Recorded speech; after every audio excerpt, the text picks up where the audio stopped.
Where people wear pajamas and live life slow. Check 1 2 1 2. A 1 2 1 2. A 1 2 1 2. Oh yeah. Oh yeah. Sucker MC.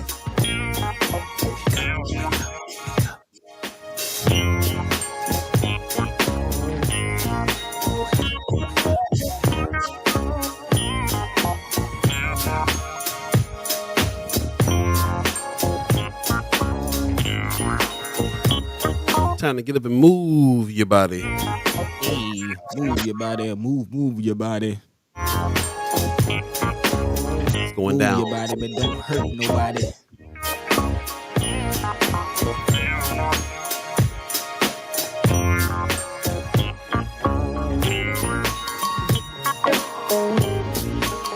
Oh yeah.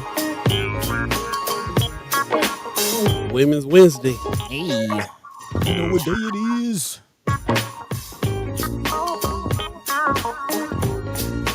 Check 1 2 1 2. Let us know how we sounding out there. Yeah, you sounding good, buddy. Well, all right. Well, all right. Hey.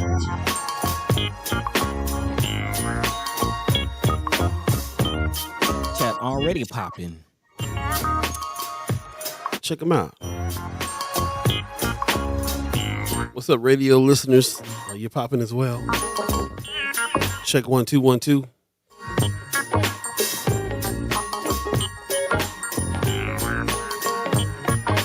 Come on in, funk with us, y'all. Oh, smoke with me. Got my weed, got my ball out. Oh, Green Eyes, miss you. First Sky Omaha Radio. You're listening to First Sky Omaha in the morning. Hey, in the morning. Paul B, Buddi3 Da Gawd, chat chimers, ghost listeners, radio listeners. Squad. Good morning, good morning, good morning on this Wednesday, May 17, 2023. Man. Yes. You guys. I still want to say 2D2 sometimes.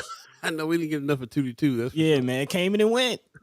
Just like 23, man. I can't believe halfway through this thing already. Bro, I'll still be thinking it's 2020 sometimes. So Man. I'm just all the way messed up. It's like the Twilight Zone. That's real. So yeah, man. Yeah, I found myself almost saying mind and soul the other day. Like, man, we stuck in 2017 still a little bit. Man. Good morning to you all. Thanks for joining us. A fresh edition of First Sky Omaha in the morning, and this chat is going off. You for real about that? Yeah. Already, man. Top of the mornings to everybody checking in with us. Pops, Kimara, Judy, Amy, Dot, and No Dot coming through.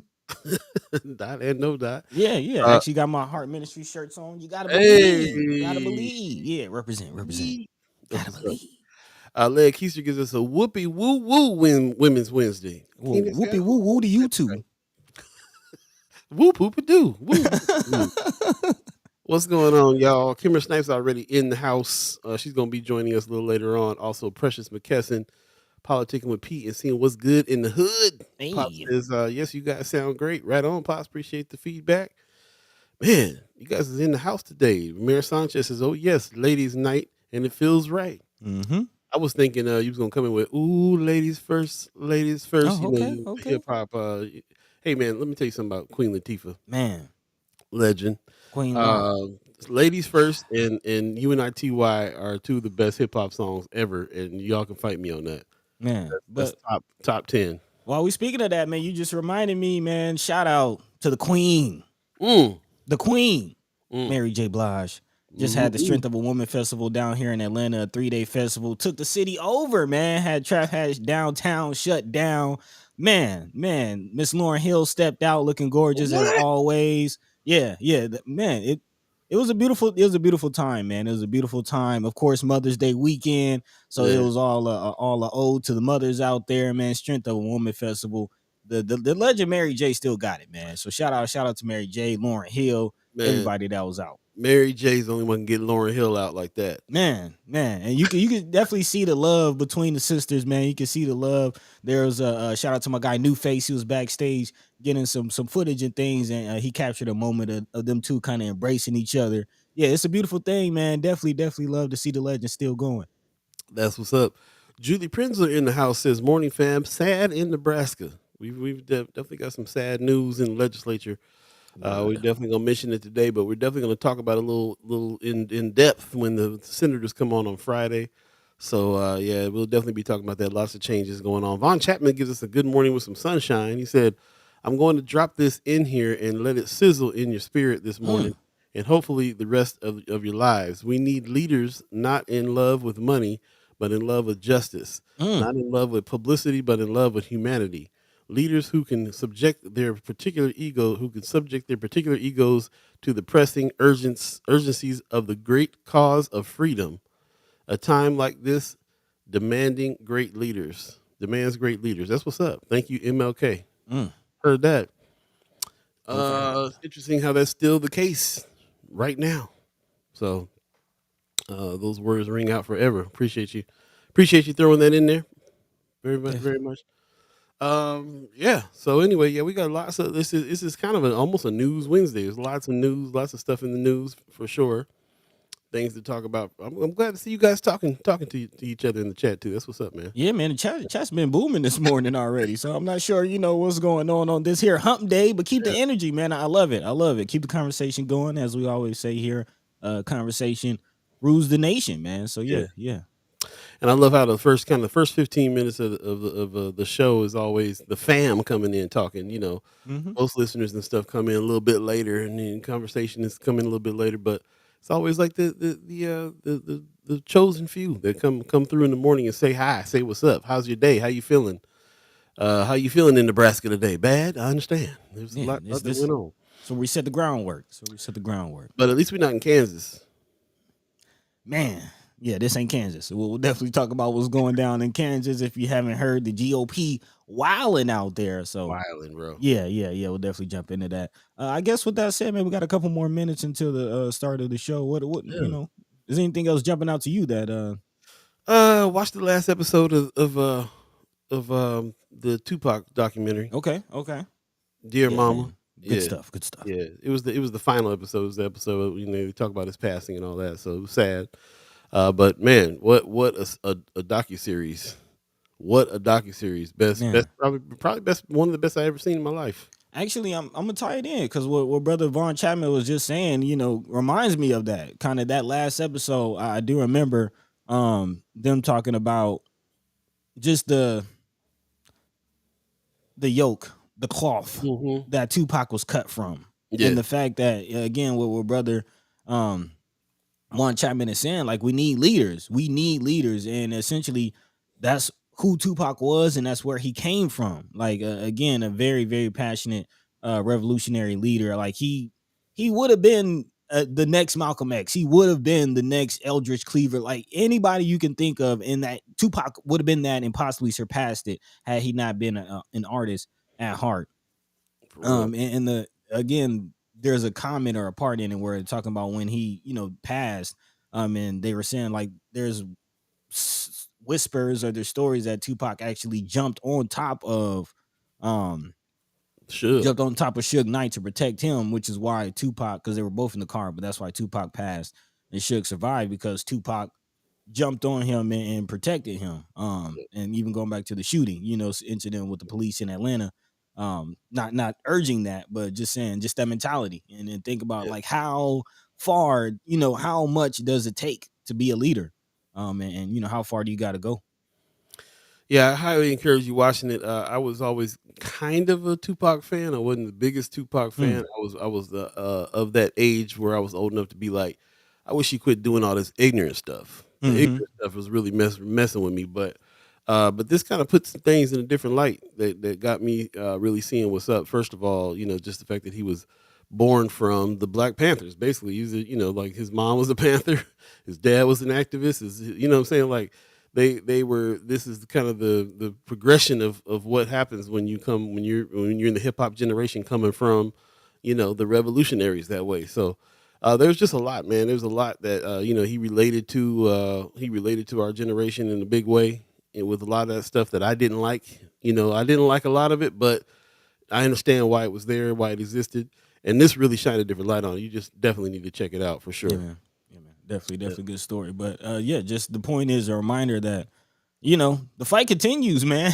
like the things that his mother was fighting, the things that he was fighting, getting beat up by the police in Oakland, the same things that we were fighting just 3 years ago with Freedom Summer in 22. It's all the same fight. It's all the same thing. Yeah, for real. Mayor Sanchez says, in order to be a good leader, you have to have been once been a good follower. Yeah. Title with no accomplishment simply is a token. Interesting. Yeah, man. So anyway, yeah, I just I watched that, kind of marinated on that a little bit. Getting ready for what's going on this weekend. Lots happening this weekend, so we'll be talking about that. We'll definitely jump into some haps. That hip hop thing that's happening over at Steelhouse is going on this weekend. A main branch of the library opening Sunday. Farmers markets is back. I don't know if you guys hit farmers markets like I do, but already, I'm definitely down with the farmers market. Yeah, already. Man, it seemed like they just ended, man. Yeah, I mean, they was like, let's go ahead and fire it up. It's getting warm enough. They fired it up last weekend, so it's supposed to be 80 something degrees today. So nice. Yeah, definitely get out there, get y'all some fresh fruits and veggies and things like that. Yeah. Also, if I'm not mistaken, I see Sister Kimara in the chat. It is Women's Wednesday, so definitely looking forward to speaking to the lady, Sister Kimara Snipes, and also Precious McKesson. Put some respect on their names. For sure. Looking forward to that conversation. And without further ado, man, just about 4 minutes until we kick this thing off. Let's go ahead and dive into what we're going to talk about today. As Paul mentioned, kind of a news Wednesday, if you will. A lot to discuss, many topics to try to get into. Definitely looking at some developmental things. Of course, we've gotten into housing again, talking to the senators on Friday about, again, how does LB 1024 address housing? And that's definitely an issue we will continue to look at. But there will be some new senior living apartments coming in North Omaha, if you're familiar with the Larimore building, right off of, I believe, like 36th and Ames, just up the street from Omaha North, which I was a student at. And again, this building, which has been standing pretty much dilapidated since I was a student there and before, is now getting possibly a facelift. So we'll definitely talk about that. Also, as Paul just mentioned, there's some changes and some new things coming out with the library, and Omaha's new downtown library, of course, is bringing in some new features with some historic spaces. So we'll definitely talk about that, and love to hear some plans if you have some insight from what is the name of the committee that you're part of? Is that Central? It's just the library steering committee. Steering committee. Okay. Mm-hmm. Okay. So yeah, again, love to hear what's going on with the libraries and this new chapter that they're entering as a full library system. So again, we'll definitely be telling you all about that. Also, we're continuing to look at education. Of course, Governor Pillen pushed $1 billion plan for education, and a lot of education bills coming through the legislature, and some new changes that could actually help Nebraska classrooms and teachers. So we'll look at that, and actually some, close people to the show, some close friends are chiming up about that as well. So yeah, we'll definitely dive into that situation, exactly what's going on with education. But we can't talk about education, we can't talk about the youth without talking about juvenile detention. And that's something that's definitely we have to keep our eyes on, especially Douglas County as they prepare to launch their new the new facility. Again, Douglas County Board extends contract with SARPI for juvenile detention center in Omaha. Again, there are supposed to be some places closing, some places opening, and now, of course, that plan might not be stuck to. So again, what is going on with juvenile justice in the area? We'll definitely look at that. And also not juvenile justice, but mental health as it relates to juvenile justice. Of course, we know a lot of beds coming, but apparently there's a decision that could actually prove what we've been saying. Again, there was a rejection, and now they're looking at some of the mental health things going on in the jails as a solution. Yeah. So again, not really seeing any situations where you can get mental health assistance without getting a case. So again, we'll talk about that and more throughout the show. Of course, as always, if there's anything on your hearts, your minds that we're not discussing, feel free to drop that into the chat. We'll try to get into it. As always, let your mind be free. Let your voice be heard. Conversation rules the nation. Paul B, Buddi3 Da Gawd, all the chat chimers. We're about 15 minutes into the hour. Let's go ahead and kick this thing off. Let's do it.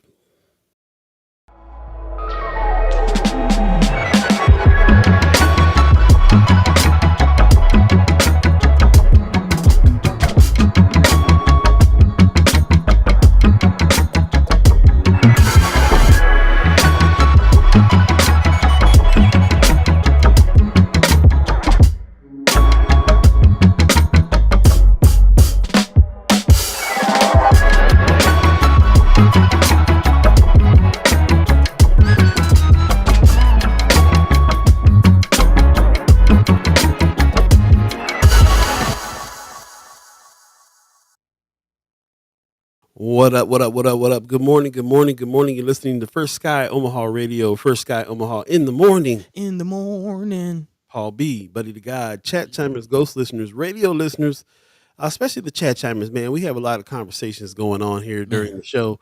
Really appreciate you guys chiming in, getting up early in the morning with us.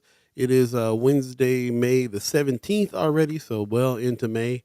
And coming up on summer, we just ain't going to have no spring around here. We're just going to go to cold to too hot. It's Yep. supposed to be 80 something degrees out here. So, The pendulum swings. yeah, man, enjoy the sun though. Enjoy the sun while we got it, because you never know what's gonna happen next. But I appreciate everybody joining us today. It is time for our special guests. You know, this is the day that we have Precious McKesson in, and also Kimara Snipes, seeing what's good in the hood with Kimara, and seeing politicking with P. History making Precious. So stay tuned for them. They should be on shortly. Kimara's already in the chat, hanging out. So we appreciate you coming on in and contributing to the conversation. Those of you on Facebook, do us a favor, share the show on your page. I think you can share it if you're on YouTube as well. And let's get as many people in the conversation as we can today. Lots of news to cover today, and also our special guest, and a little bit of extensive haps, because we're gonna get ready for the weekend. There's a lot of stuff going on, so get your haps together, and we'll definitely have a haps a little later on in the show as well. I want to appreciate everybody who's coming in. Gwen Easter gives us a good morning. Vicky Young says good morning with some sunshine. Brooke Allen says good morning. Christy Norris says good morning. Christy Norris says she coming from Merv's seat. Okay. We're going to have to see what's going on there. Want the smoke. Got the smoke. That's what's up. Appreciate that very, very, very much. Yeah, thanks for everybody that's coming on in. Tony Johnson 12 said he attended OPS board meeting. Ricky looked like a puppet, avoided contact with me. I did reach out and asked for him to come on to the show. Haven't heard back from him or his office yet, so we'll keep on trying. As we mentioned last show, we did reach out to Megan Hunt's office. She did agree to come on. For those of you that missed the legislature, what was it, yesterday, I believe it went down. Passionate speeches by Megan Hunt. Got real tense. But that's because of some of these decisions that came that have been advancing here. So we'll definitely talk about some of those things. Hey, Jonathan Benjamin Alvarado in the house says good morning from Texas. Hey. Appreciate you, big bro. Thanks for joining us this morning. Coming on in right on time. We get ready to jump into some of these stories and talk about what's going down around here. So I guess let's go ahead and start there, man. We didn't want to get into the story too much, because we're definitely going to be talking to the senators on Friday about it. But let's at least mention what's going on, because I think people got some feelings about what happened in the legislature here just recently. Okay, you want to start there? Yeah, Okay. yeah. Let's at least mention it. I know there's going to be a lot to talk about with it. So Yeah. Of course, we continue to keep our eyes on the legislature, and Senator Megan Hunt in particular has been in the mix of a lot of things. Of course, the filibuster with her and Senator Kavanaugh caught a lot of attention, actually national attention. And of course, that filibuster centered on legislation that is addressing and trying to control gender affirming care for transgender youth, which again, I believe Senator Hunt's child is one of those transgender youth. So you kind of understand, when things get heated in the legislature. I don't know if you want to play that clip, but no, I don't want to go there quite yet. Just okay. kind of mention the decisions, because Yeah. Definitely understand her passion and response to what is going on again in the legislature. Of course, there's a 12 not only transgender affirming care, but also women's rights and abortion bans has been a hot topic throughout this legislature. And Nebraska lawmakers have advanced both trans health care bills with 12-week abortion bans. Again, making amendments and throwing things in that we've talked about. We got to watch what goes on with these bills and how they change and morph as they make their way through the legislature, because certain amendments are added and certain things, certain language is added in there to kind of tuck in some things at the last minute and change things. And in this case, the Nebraska legislature advanced LB 574 with a 33-14 vote just on Tuesday. The bill had been slated for its final round of debate. Lawmakers, although adopted an amendment at the last minute that will require the legislation to make it through one more round of debate before it goes to Governor Jim Pillen's desk to be signed into law. So Pillen said in the email statement, "Our kids are our future. The advancement of LB 574 is an important step in protecting that future. But again, what that future looks like and what protecting means is a whole nother conversation, as we'll kind of get into, what the grand old party views as their future, especially in Kansas. But again, that is what's going on here in Nebraska. More movement on some of the trans bills, some of the abortion bans, and Senator Hunt is not happy at all. Yeah, she was going off. I was trying to grab the board here. Thanks to Marianne Williams, friend for Sky Omaha. She put on her page exactly what the vote was. We've been talking to the senators about this. They said they've been trying to keep an eye on things because, that's what happens. They get down to it, and all of a sudden they'll throw something in. And unfortunately, they threw this in and got the 33 votes they needed, and it was almost like everybody was kind of waiting on that. Yep. Unfortunately. So it came down to a couple of votes, and Megan Hunt and other senators kind of really railed against them. But this is really interesting when you look at who did what. My eyes go right to Vargas, McKinney. You know what I'm saying? What Megan Hunt did. Frederickson is somebody who I haven't been really keeping too close a contact on, but of course both the Kavanaughs are in together on that Jen Day, and of course Justin Wayne. You know what I'm saying? So it's really interesting. Look, it's almost this every time I see this, it's almost like, well, this is the split. It's kind of like isn't it 14? Isn't it 14 Democrats and 33 Republicans in this whole spot? Like it's split right down what is split right down. And it just goes to show the agenda and everything else that's happening. So apparently there was some individuals that voted that gave indication that they weren't going to go that way.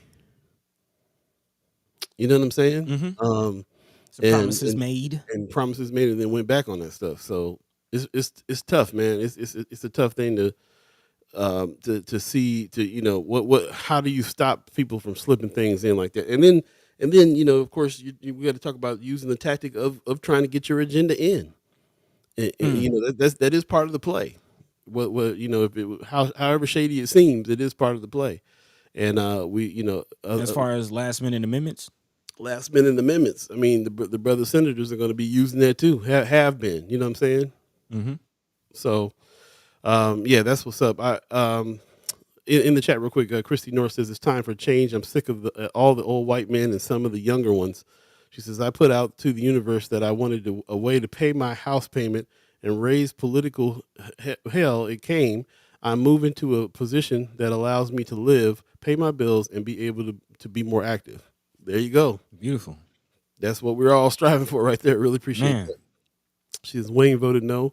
Miss Erica Phelps says Senator McKinney's statement made me gain even more respect for him. Yeah, I pulled that statement and then I lost it in the mix, but definitely go back and check it out. It's on Sky Omaha. Definitely like to see what he had to say. Always a profound speaker.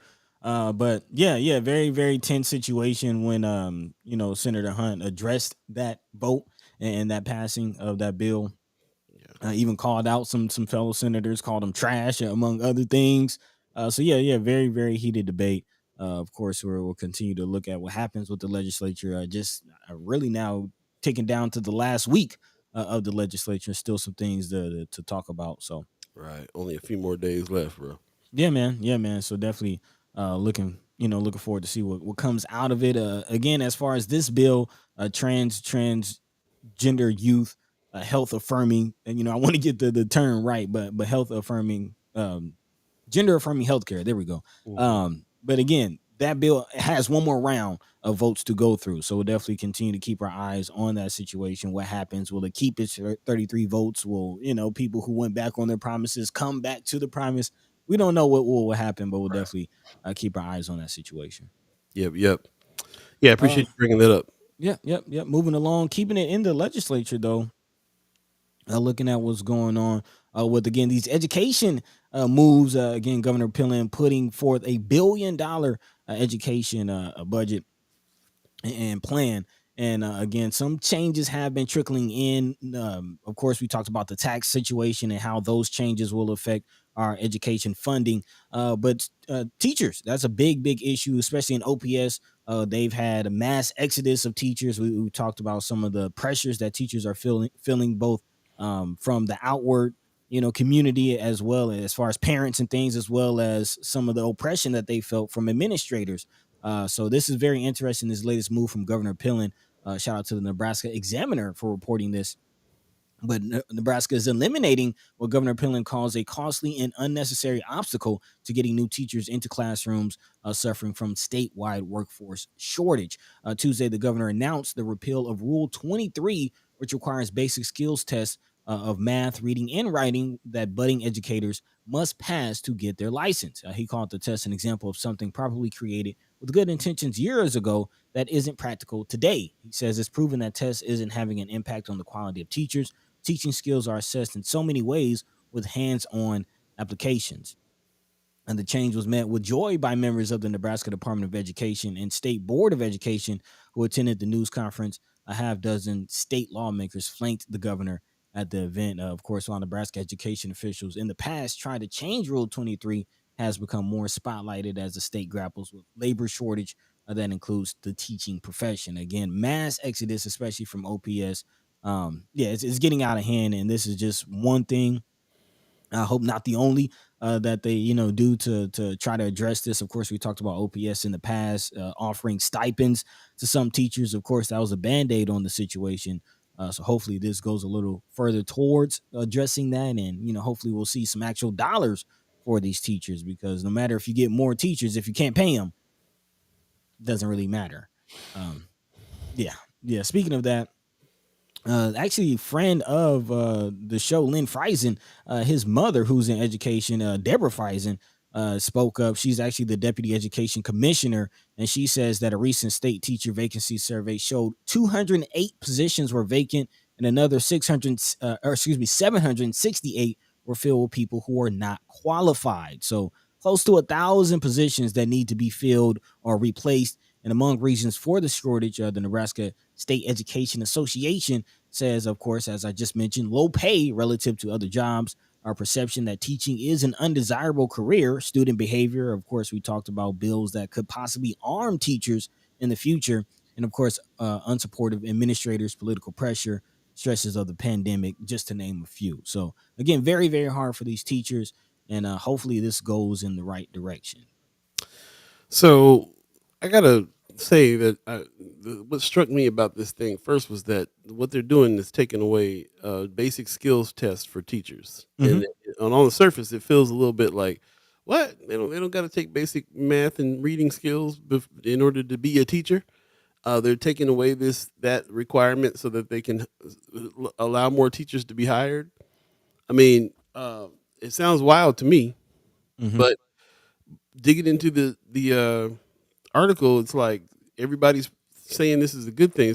They can get more teachers in now. Mm-hmm. More teachers that would fail the math and reading test. I mean, you know what I'm saying? Like I don't that's the hindrance. Some strikes me a little bit weird about that. Number one. Number two, can we just focus on getting them more money? The qualified teachers that would probably come and take the jobs. Like, everything is being done here except for paying them more. It seems like all the time. As I mentioned, right. But like I don't. It just seems weird. I mean, it was something that Pillen announced. I think he was after it. But like I said, when he announced it, it was surprising to me that so many people in education were like, oh yeah, it's a great idea. Well, I'll push back on your concept. Please do. I'll push back on your concept with saying this. Rule 23 is already in place. Right. So we know that the teachers who are already teaching have had to already pass this test. Basic skills test, right. We know that students, like, that's even them passing the test is not translating to better education outcomes for our students. Yeah, but that's another point. We talking about hiring new teachers, mm-hmm. eliminating burdens so we can get these 208 positions filled. I'm talking about as far as this test, meaning whether or not you're a quality. Passing this test doesn't mean you're a quality teacher or not. Passing this test doesn't mean that you're automatically going to teach reading and math, and you can teach these kids what they need to know. So why have the test if it doesn't really dictate the outcome? You know what I mean? Like passing the test. Why get rid of the test unless the test was eliminating teachers from being teachers? Well, there were teachers failing the basic skills test and then weren't allowed to come in. So now that they gonna get rid of the test so they can get more teachers in. Why have the test in the first place? You know what I'm saying? If you're gonna take this test away, then it must have been stopping teachers from coming in to teach. Well, according to the Nebraska State Board of Education, the test creates an expensive, so there's a cost associated with this test, okay, an unnecessary barrier to becoming a certified teacher. So this is stopping some people from becoming a teacher. No studies indicate that passing these tests ensures that teachers can positively impact student learning, to my point, nor do these exams predict teacher effectiveness. They went on to add NSEA, the Nebraska State Education Association, is pleased to see that Nebraska is finally joining many other states that have done away with the praxis core test requirements to combat the teacher shortage and help get more students into teacher education. Yeah, I don't care about that either, but it's seen as a barrier. It's from what I'm reading, it's being seen as a barrier and it's not helping. So it's kind of from what I'm hearing, it's an unnecessary cost. Both aren't good. The fact that the teachers who are passing the basic skills test are still not up to par, and the fact that they're going to take away a test in order for more teachers to come in that seem to going to be under that wouldn't be able to pass the basic skills test. That don't make no sense either. Yeah, I mean, both of them seem very ridiculous to me.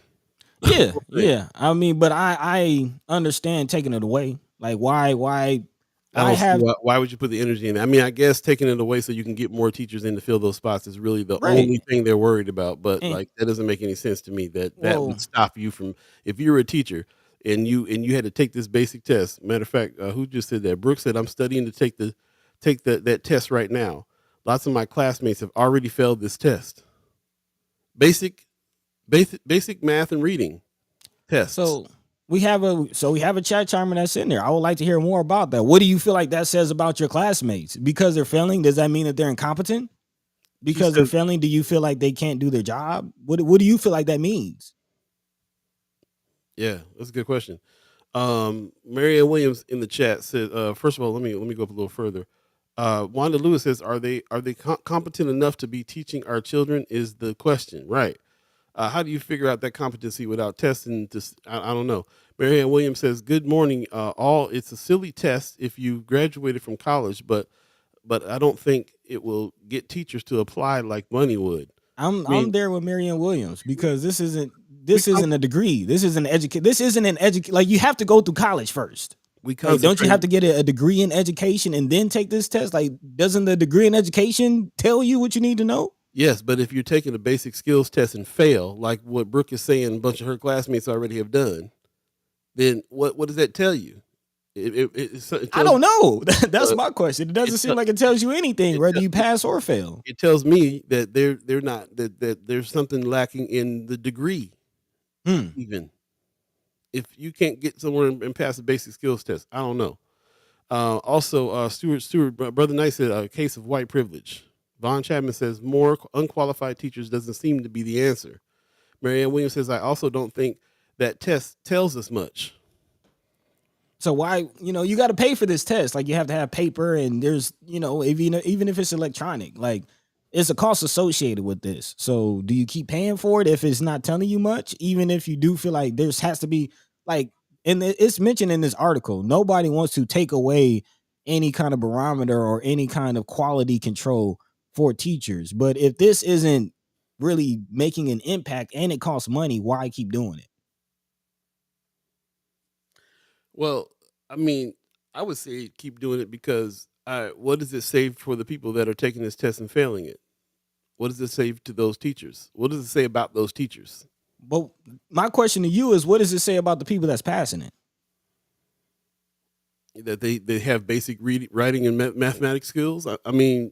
But that's a farce. That's a farce. Standardized testing is a lie. Just because somebody passed some test doesn't mean anything. What about cultural competency? This is the same argument for students in standardized testing. This is the same argument. No, it's the same argument. I'm not going anywhere. It's the same argument. Going off in a different direction on this particular subject. I'm talking about being able to hire teachers, bringing them in. This has been a burden. This has been something that has been blocking teachers from being hired. They're trying to fill these spaces. That's the only reason why they're making this move, because they're trying to fill these spaces. And it strikes me funny that you have a test out there that is stopping teachers that are supposed to be teaching these subjects. They're failing this test, and that's stopping people from getting hired. And so they're eliminating barriers in order to get more people hired. But it just sounds funny to me that one of the barriers they're eliminating is a basic skills, math and reading test. Like that doesn't. How does that give you confidence that your teacher is in there and can teach? I don't understand how that's supposed to be a good thing. I would like to hear more from Brooke on that, since you're studying to take that test right now. What is the studying entailing? Is it anything that's different from the stuff that you're studying to be a teacher in the first place? I mean, that's a good question. Like, does it matter if your Spanish teacher can't pass a math test? That's a good question. That's what I'm saying. Like, what is this testing even? I had a math teacher that couldn't pass the English test, and she had a hard time teaching me algebra. We just talked about that. Yeah. I mean, and you got to think about that too. What happens when they get in there? Are they just going in there just to teach one thing? It sounds like they would be moving teachers around in different departments and stuff all the time. Yeah, gym teachers teaching English. So I mean, I'm not sure. Gwen Easter says if they can't pass the test, they shouldn't be teaching. It seems obvious to me. Amy H. says, is it really basic though? That's a good question. What's the test? Brooke says, no, they are not. And I hear 50% of people who take it fail it. Okay, so you're saying they're not. They're not what? Yeah, what are you saying? They're not what? You're studying it right now. So let me hear that. Let me hear that again. Miriam Williams says, I think that was a response to Marion Williams' question about it being unnecessarily difficult. So, no, it's not unnecessarily difficult, but still half the people fail. Why though? I feel that if you're graduated from college, you should be able to pass a basic math and reading test. Same, Marianne Williams. If you got into college. Yeah, right. But I mean, it could be saying something about the education, the college education. It could be saying something about what they're being taught. We often talk about teachers, especially in public schools, being underqualified sometimes. So that's got to come from somewhere. It's got to be maybe coming from their education to be the teachers in the first place. Okay, I'm getting mentally out of the minutia of this, and what I'm hearing is we are in a education cluster F. I'm gonna keep it clean because we might have little man might be listening, but we are in an education conundrum. What it sounded like, because I don't understand how you can graduate from high school, pass the ACT or SAT or whatever standardized testing you need to pass to get into college, matriculate through college, get your degree, prepare for this test to get the license to do the job, and then you still can't pass the basic test. And these are the people that are teaching us. So it sounds like we're in a conundrum where the uneducated are educating the uneducated. You get what I'm saying? Like, if the teachers can't pass a test, if the education that they got didn't prepare them for the test, how are they supposed to prepare us? That's my point. And for you to decide, because we need 208 teachers to eliminate another step just because we need bodies in the classrooms, that don't sound like a solution to me. I'm just saying, we saying the same thing. It don't sound right. And furthermore, here, and let's reject the premise even further. Why aren't we just coming up with money to pay qualified teachers and quality teachers? Thank you. Amy H. says, are they putting the money saved towards salaries? So you're saying there was a cost for this test. Are you talking about the schools have the cost, or they have to, or the people taking the test got to pay for it? So according to Dr. Friesen, the basic skills test for new teachers, she calls it a single high stakes assessment. One test costs $150 for the first time and $90 for each retake. Who pays that though? Is what I'm trying to find out. It doesn't say. Say. And here's the other thing about Miss Well, Friesen. Brooke, tell us. Is that Yeah. test paid for, or do you have to pay for the test? Oh yeah, Brooke can tell us. And here's the other thing that confuses me about the whole thing, because I trust Miss Friesen. You know what I'm saying? Like, she was my principal. If she says what's up, she says this is what's up, then I can't really question it too much. But I'm questioning it. I'm feeling a little bit like this is weird. But she's all for it. She's all for, like, this test it doesn't mean nothing. We'd rather just go ahead and hire some teachers. Okay, I'll leave it at that. But it just sounds funny to me. Kimara Snipes says we pay it. Okay, so the students. So this is not saving the school no money to do this test, because the students are paying for the test, or the state. Brother Sanchez says sounds like a complex issue. It does. It does. Brother Knight says you should have to pass the test if you're teaching reading or math. Okay, right. Kimara Snipes says that maybe you all should get Deb Neary or someone from the State Board of Education on. Good idea. We'll do that. Deb Neary is actually a friend of First Sky Omaha, so we'll definitely reach out to her. Josh Take says standardized testing is super outdated and deeply flawed. Well, we knew this when we were talking about students, but this is the first time we ever been talking about standardized tests for a teacher. Yeah, but I think the same concept applies. Like, what does it really prove? They use the word basic math in reading. Like I'm not pulling that from anywhere else but the article. So like, how hard was this test? Tony Johnson 12 says notice to push to hire more minority teachers. Large group of black paras available. Okay. Brooke says it's not the basic. Do you remember high school trigonometry? I don't, and I didn't take the course in college. So, okay, so it's not that basic. So it's not that makes a little bit of a difference for me. If it's not that basic, and you got to be, and it's a test on trigonometry and everything else. So are you like? Did you envision like teachers was writing like 1 + 3 is 6? No, I wouldn't think, like how basic? I didn't think it was that basic, but they did say it was a basic test. It was how a basic I guess is the question. Well, it doesn't. Brooke says it doesn't sound. It's not that basic at all. So so no wonder people are failing it, I guess. Josh Tate says on a systematic level, OPS. Yep, I hear that. Kimara Snipes says I'm curious as to the demographic of the test taker. The ones that are failing, at least. Yeah. Again, cultural competency of these tests. It's the same concept that applies to students. Like and that goes to one of the other chat chimers' point about minority teachers. And again, OPS, which is mostly minority students, has a high rate of one we just talked about, truancy. Students not going to school for whatever reason. A lot of them don't feel like school really even applies to them. We just talk about Tupac and like it's all coming into a head, and it's like.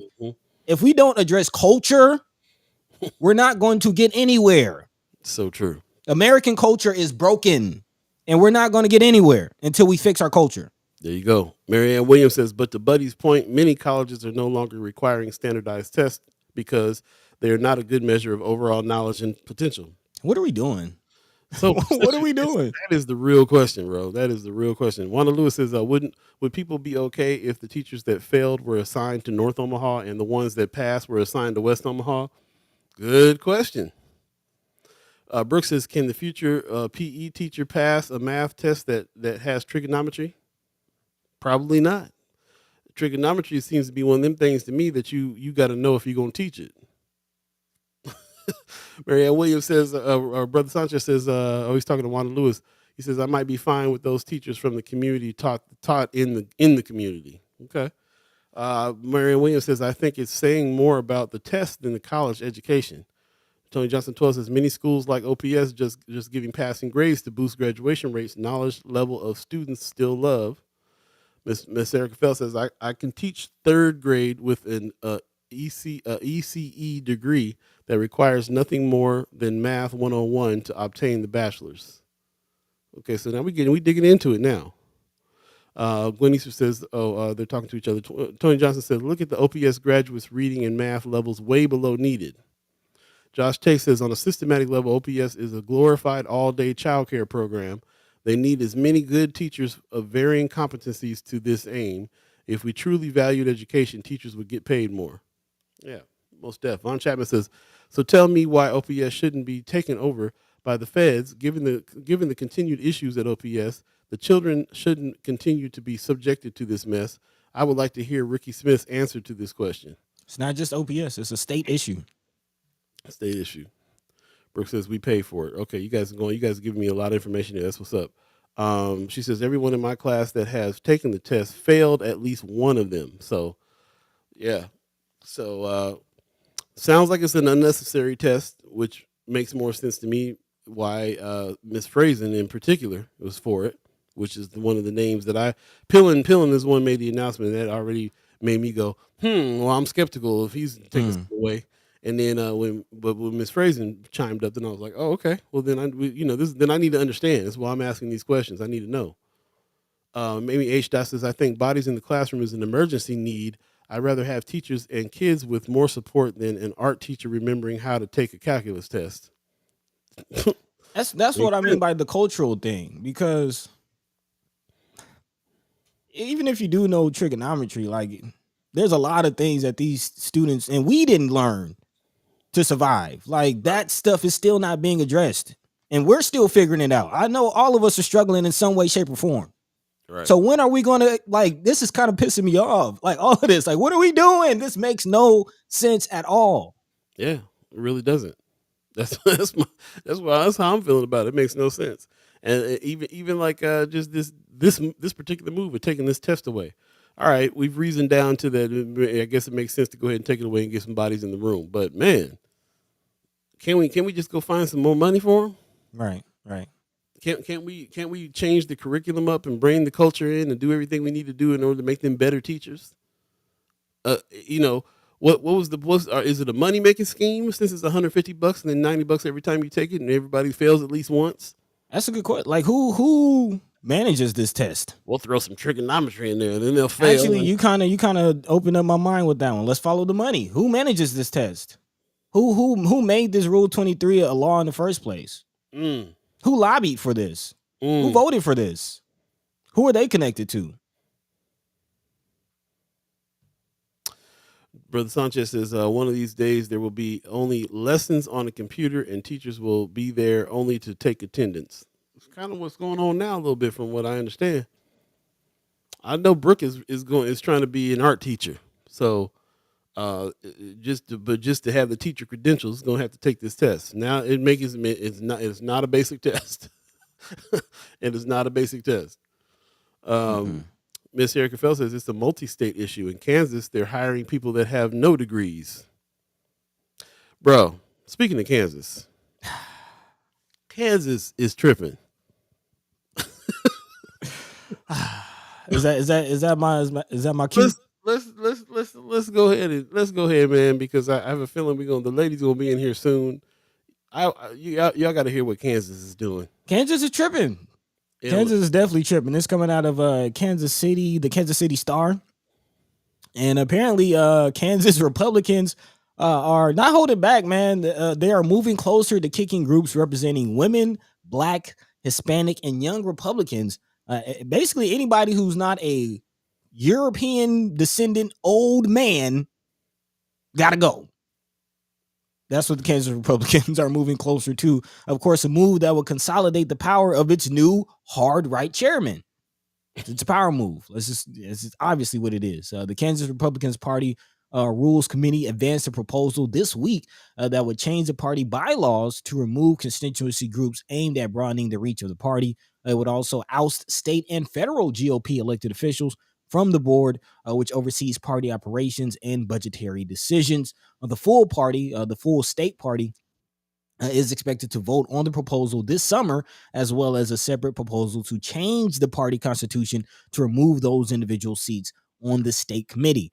The change to the executive committee needs a simple majority, while the change to the state committee will require the change to the executive committee will require a simple majority, but the state committee will require 2/3 support. If either proposal passes, it would amount to lost representation for key groups. Of course, a lot of those people who switch from Democratic to Republican would be losing their representation. At the same time, it would enhance the power of Chairman Mike Brown, who won his position by just 2 votes earlier this year. Representatives of the Kansas Young Republicans, Black Republican Council, and Hispanic Assembly say they are hopeful the party would reject the changes or that the issue never receives a vote. But if not, they said the party leadership will lose key voices at the table. They're not even being slick. Nope. They just going.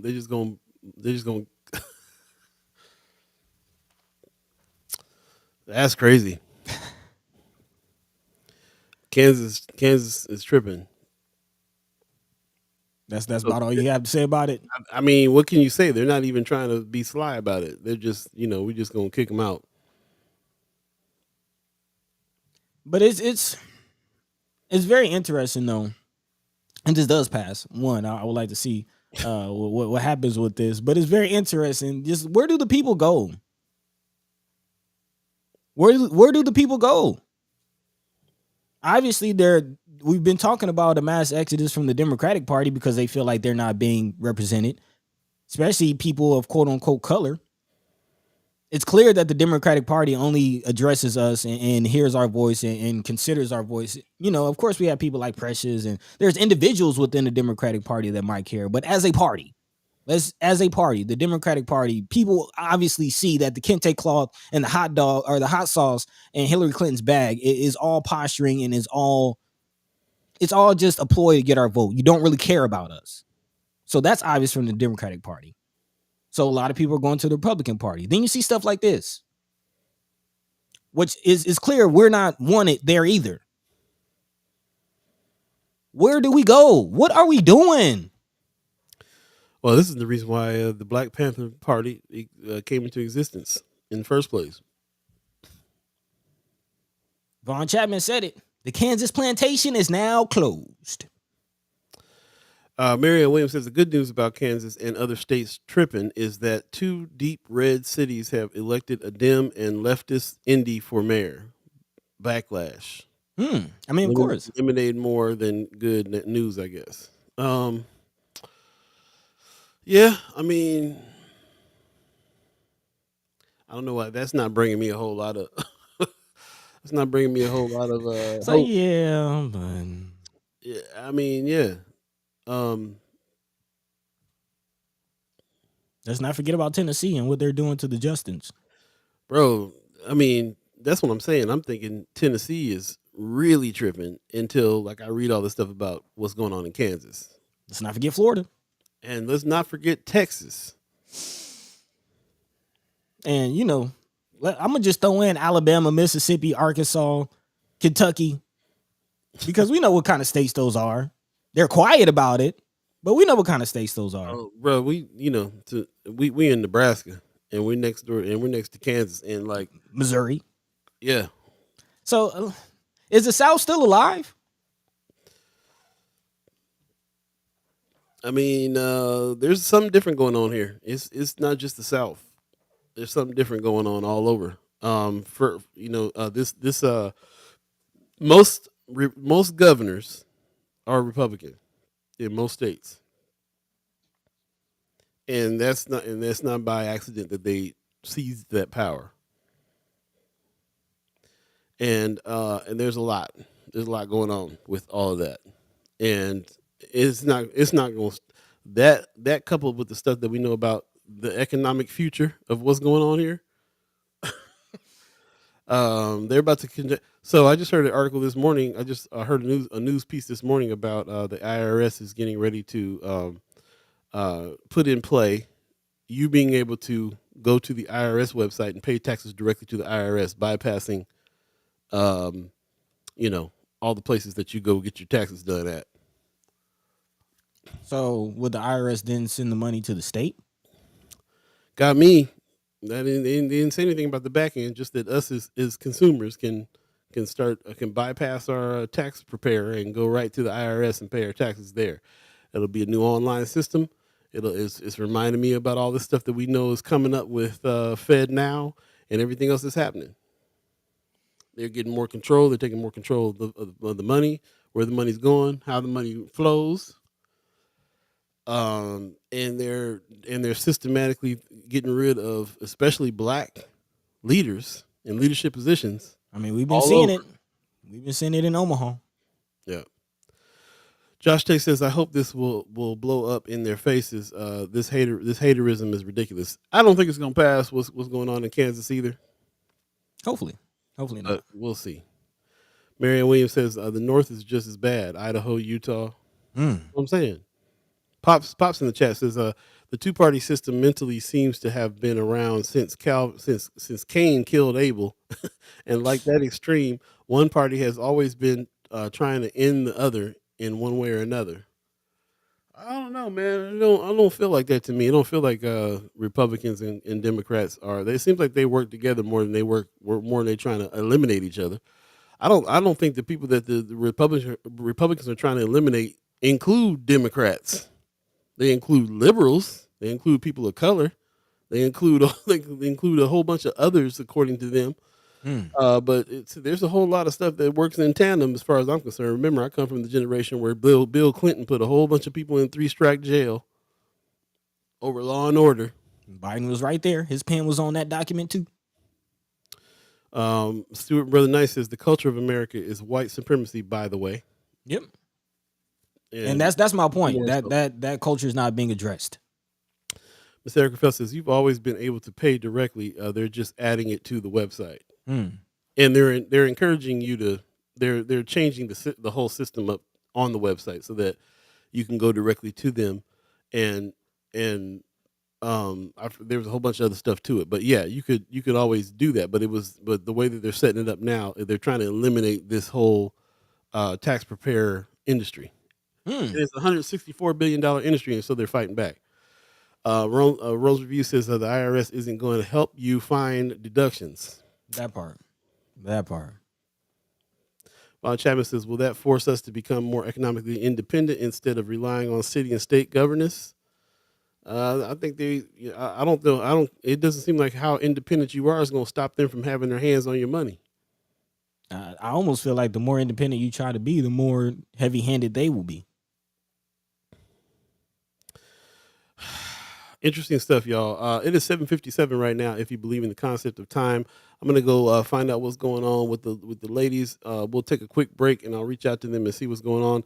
Stay tuned. We'll be right back. You're listening to First Sky Omaha Radio. First Sky Omaha in the morning. In the morning. Paul B, Buddi3 Da Gawd.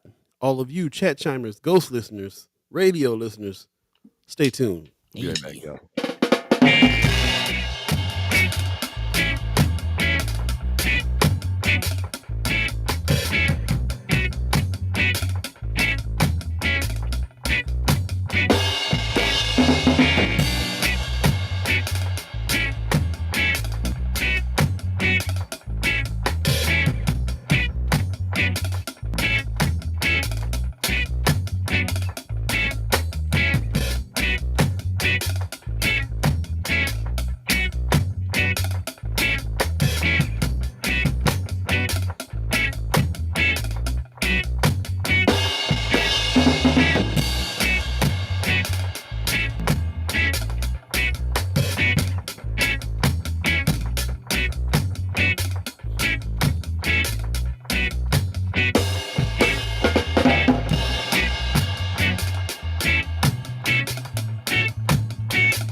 Man, a lot going on here. Welcome back. You're listening to First Sky Omaha Radio, First Sky Omaha in the morning. In the morning. Paul B, Buddi3 Da Gawd, Chat Chimers, Ghost listeners, radio listeners. Thanks for joining us. Really appreciate everybody that's coming in and having some deep conversation on all these things. Man, lots being said. Lots being said here in the chat. Really quickly, I wanted to round back around to some history. We were talking about education and exactly what we're doing. And I kind of wanted to, as far as my perspective, where this whole thing came from. And I'm not sure how many of us are familiar with mandatory schooling, the General Education Board created by John D. Rockefeller. Also, Frederick T. Gates had a part in that. This was created in 1902. Is this ringing any bells? Go ahead with it. Okay. So in 1902, John D. Rockefeller created the General Education Board in conjunction with Frederick T. Gates. You might be familiar with the Gates scholarships. Okay. Frederick T. Gates was a close friend, business, and personal advisor to Rockefeller. The General Education Board was responsible for funding the American public school system and provided over $100 million in 1902 while continuing their support beyond 1902. So, of course, you follow the money. The General Education Board was responsible for the creation of the American public school system. But does education play a large role in manipulating the consciousness of human beings? Of course, we talked about what are we doing? We're talking about the quality of education. We're talking about the quality of educators. And again, I'll just read this and you look at the state of education now and tell me how accurate you feel like this is or has been. This is a comment or a quote from Frederick T. Gates. He says, "In our dream, we have limitless resources, and the people yield themselves with perfect docility to our molding hand. The present educational conventions fade from our minds, and unhampered by tradition, we work our own good will upon a grateful and responsive rural folk. We shall not try to make these people or any of their children into philosophers or men of learning or of science. We are not to raise up among them authors, orators, poets, or men of letters. We shall not search for embryo great artists, painters, musicians, nor will we cherish even the humbler ambition to raise up from them. Nor will we cherish even the humbler ambition to raise up from them among them lawyers, doctors, preachers, statesmen, of whom we now have ample supply." So again, listen to that comment from Frederick T. Gates. Look at what's going on in our current education system, and you tell me what's going on. Good question. What's going on is that we got Kimara Snipes waiting in the wings. Go ahead and bring her on in with this thing. Yeah, appreciate you digging with that. First of all, good morning, Miss Snipes. How are you? Good morning. Good morning. How y'all doing? I'm doing good. All right. You over here making me do all this extra work with trying to answer the phone, trying to send the code. Look. I'm just messing with you. I'm happy that you're here. How you doing? Yes. I'm all right. I was like, oh dang. The link was on my calendar at work all this time. I just envisioned I would be there for forever. And I said, oh hell. I forgot about that. Link. You got a new email address. Well, thanks for joining us. Thank you. Yeah, you're welcome. See you at the headquarters today. How things going over there? I said it's funny how you can change jobs but not change headquarters. How that happened? Right. Well, the work still continues just because it's a different title. The work still continues. Yeah. So can you tell us what the new thing is yet? Can you? Yes, I can. All right. Finally, breaking news. Yeah. So I am now the new executive director of One Omaha. Wow. Yes, I am super excited about that. Wow. I can't even begin to tell you. One Omaha was the brainchild of a phenomenal woman I know named Julie Smith. And Sona was actually had a lot of input, as did all the alliances when One Omaha was created.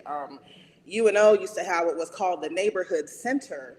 And the Neighborhood Center did a lot of support service type stuff for neighborhood associations. And that went away. And so Julie Smith was going to school at UNO. And I believe it was like a capstone project of hers. And that's how One Omaha was created.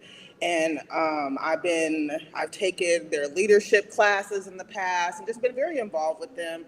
I actually applied to be their executive director some years ago, and it didn't happen. But I know that things happen in God's time.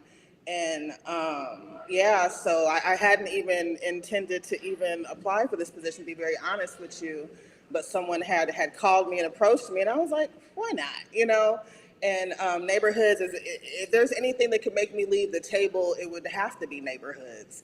And so the opportunity to be able to focus on neighborhoods, community organizing to help really create thriving neighborhoods in Omaha, where I reside, I couldn't pass that up at all. And so I happily accepted that offer. Well, congratulations. You're getting a bunch of congratulations in the comments, too. That's what's up. Appreciate you. There's a quick look at their website. You can definitely check them out, oneomaha.org, if you want to get more familiar or even get involved and help Sister Kimara and her work moving forward. I'm seeing some great programs, mini grant program, fiscal sponsorship. Are there some things that you're looking forward to specifically doing or some ideas that you have? You know, right now, my biggest focus is to really continue defining like what the culture is. I heard you talking about culture earlier, Buddy, and that to me is very important and really just help shape, our mission and our vision. I've always had a lot of thoughts and ideas when it comes to neighborhoods in Omaha. And it's a really good time, I think, to identify like missed opportunities they may have had, define like our program of work while really elevating One Omaha.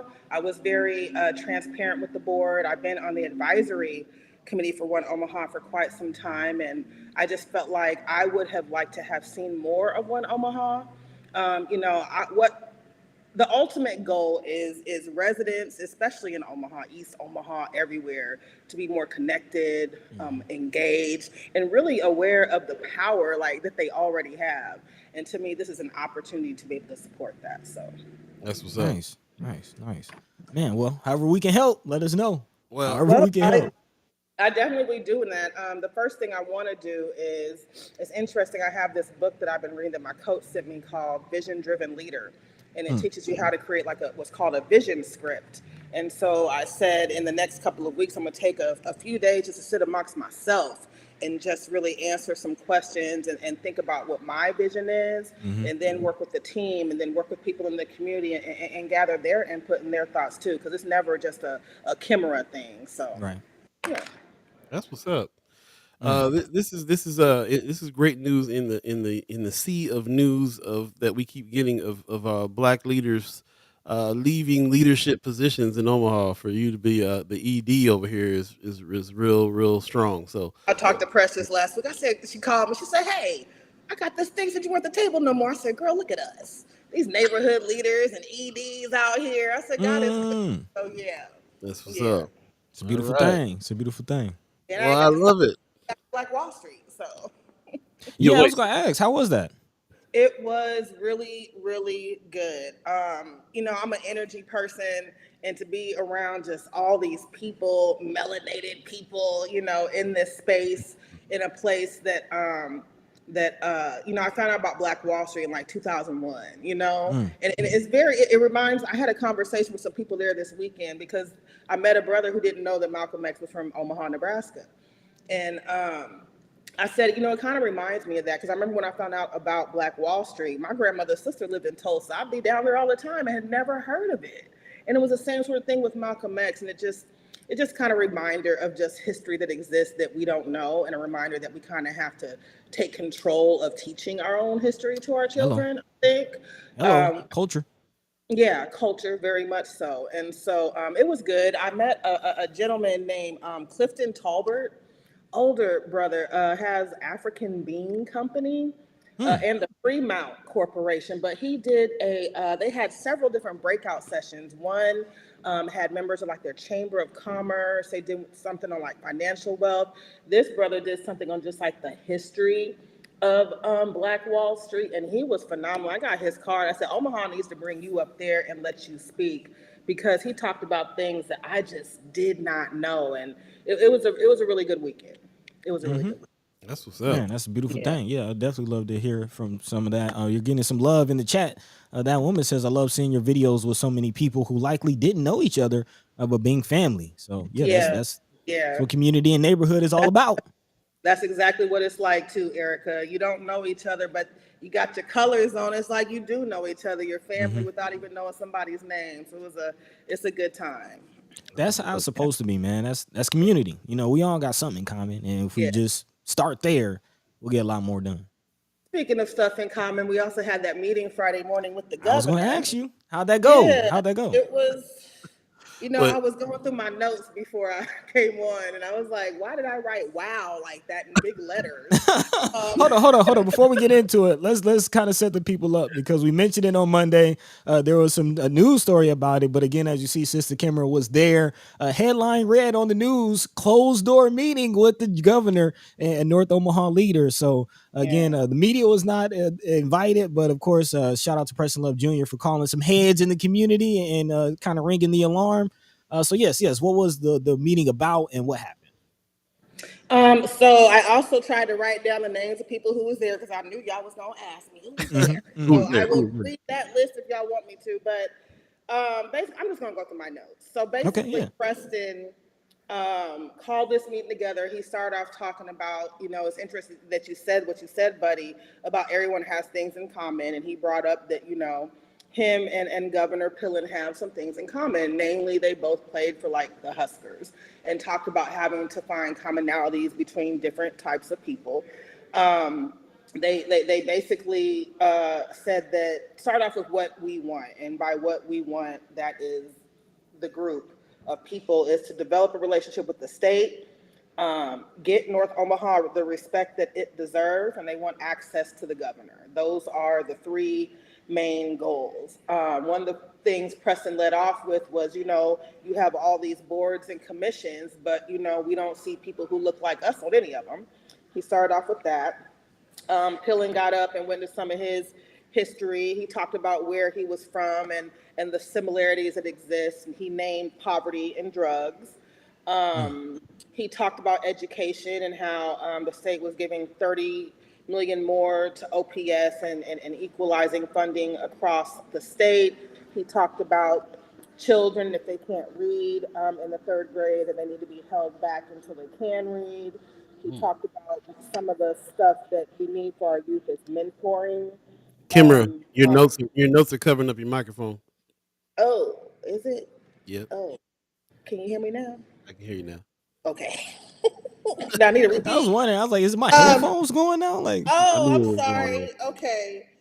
So Pillen, he was talking about where he was from. He's from Platte Center, and he was saying that there were similarities. They have a lot of poverty and drugs there. He talked about this 30 million they're going to give to 30 million more that they're giving to OPS and equalizing funding across the state. He talked about um, children in the third grade, if they can't read at that level, then they need to be held back. He talked about the fact that, what kids need is mentors. Yeah, and so they opened up for questions, and Preston had asked a few folks to kind of lead the conversation. And so Mike Maroney asked about how long, when it comes to ARPA funding, would it take to get the money out the door. And Pillen was basically saying that they're zeroing in on a new director. Something about the project that should have happened a year ago. It's hard to take notes and listen, y'all. I want to get to the main question though.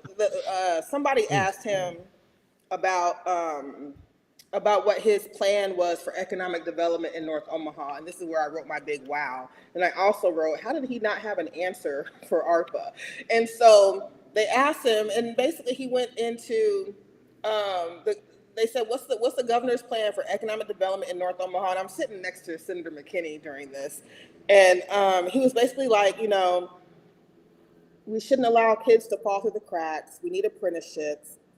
Businesses will solve problems. Right now, there are 100,000 jobs that need to be filled. Need to start paying kids out of high school and developing their skill set. Um, um, we all have to have dreams. This is literally what this man stood up and said. I'm sitting there and I'm looking around at everybody else like, is Like Terrence what? Howard, everybody gotta have a dream, man. Everybody gotta have What? a dream, man.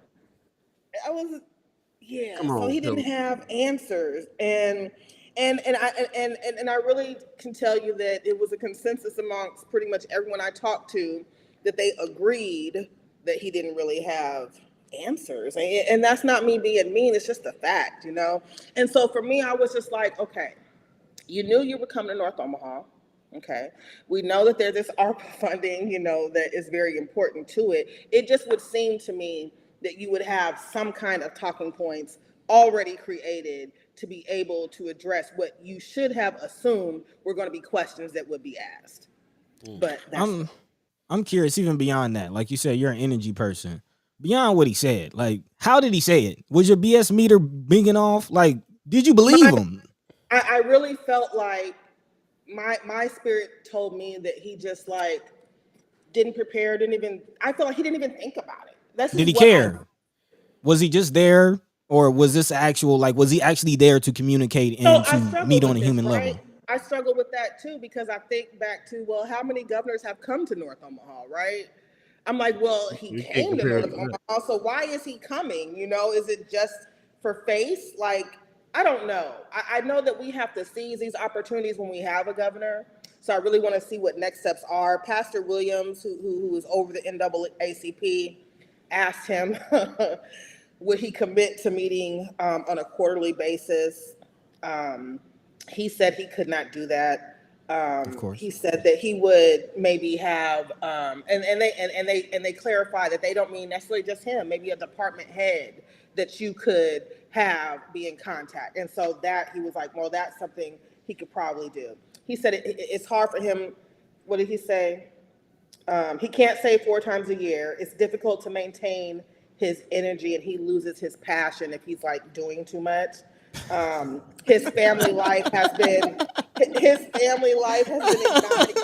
for the last 2 years.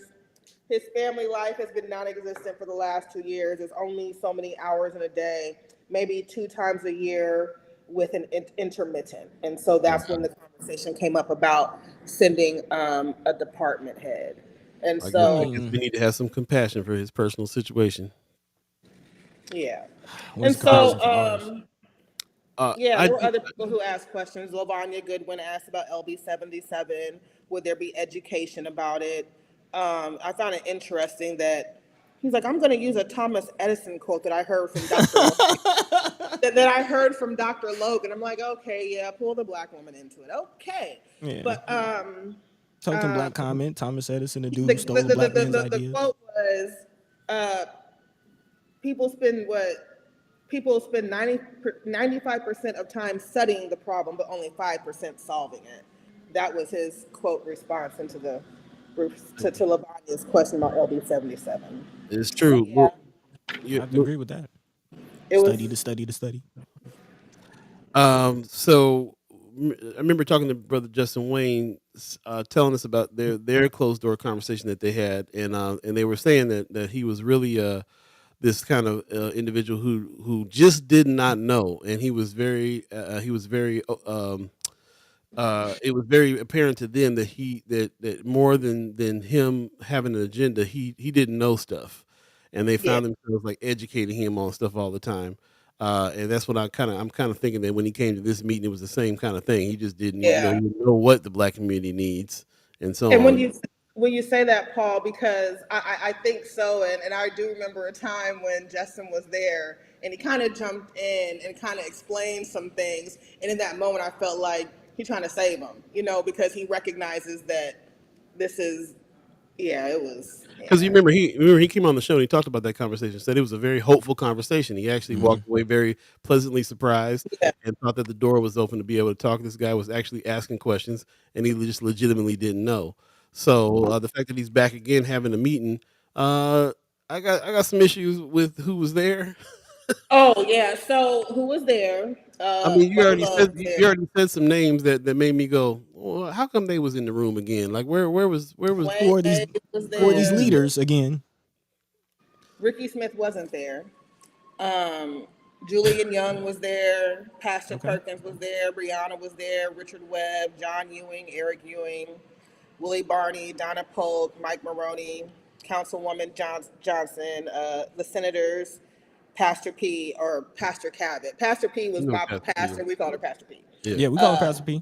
Friend of the show. Brenda Council, Vita Jeffries was there with her husband, who was also an associate minister at Mount Moriah. Lavanya Goodwin was there. Manny was there. What's her name from Family Housing Advisory Services? And there were some people there who I didn't know. I also met a brother, Derek Van Vost, who was the special assistant to Reverend Jesse Jackson. He was there? He's a civil rights leader, yeah. And I have his information. Yeah. So I've never heard of him. Huh? I've never heard of him. Is he from North Omaha? Like, what's his connection to Omaha? No, his area code is a DC area code. Special assistant mentee to Reverend Jesse L. Jackson Sr. So why was he there? Basically, when I talked to him, that's a good question why he was there. Don't know. And I know that he did something at Malcolm X because I had talked to Shamika, who had also met him, and she told me about him. So he's been here for a little bit. But I know he has a relationship with Preston, but Preston has a relationship with Jesse Jackson. So So big suits in the room and the usual suspects. And I think Big suits. Side note, I think Brother Maroney is expecting some ARPA funds, but we'll get back. Of course. When that check cut. Where the money at? Right. Of course. Jumping in the chat, Von Chapman says, obviously the governor hasn't been around black folk much. He was there to pass the baton from the old plantation owner to the new plantation owner. Those hogs require a lot of personal attention. Whitney Richardson in the chat, good morning, sis. She says, is there a way to demand a quarterly meeting? That answer was unacceptable. Very, very much so. Tony Johnson 12 says, when has North Omaha benefited from Hope and Preston's meetings? Good question. Well, I think Preston's doing some good work. And of course, we always talk about how it's hard to quantify exactly what any of us are out here doing. He says, don't be fooled. They know it's their duty to do so. Them playing stupid is tactic. Could be him. He be playing dumb with us. Also, hold on one second. Let me turn your thing down. Miss Eric Phil says, it sounds like mostly older people and Christians. No disrespect to either, as I'm one of them, but I do not believe that it needs to be. But I do believe it needs to be a diverse group. That goes back to what Brother Kasim said on Monday in the comments. Right, we were talking about. That's what I want to know now. When I'm asking, like, who's there, who's in the room, we got to do. We call it the big suits crew. They're always in the room. But where's Brother Kasim? Where's Brother Leo Lewis? Where are we? Where is anybody else there? So glad that you were there, Kimmer, for sure. yeah. And write some of this stuff down y'all talking about. please do. Yeah. Pass that along to somebody. But I'm just going back to the governor. Like, as far as the whole conversation, whether he knew or not. One, if he doesn't know, it's kind of like he's supposed to be representing all of us. So if you don't know my plight, how can you be my governor? That's one. Two, even if you don't know, I can accept you not knowing if you actually genuinely want to learn. And I'm kind of skeptical if that's really what that was. Like, even if you don't know, okay.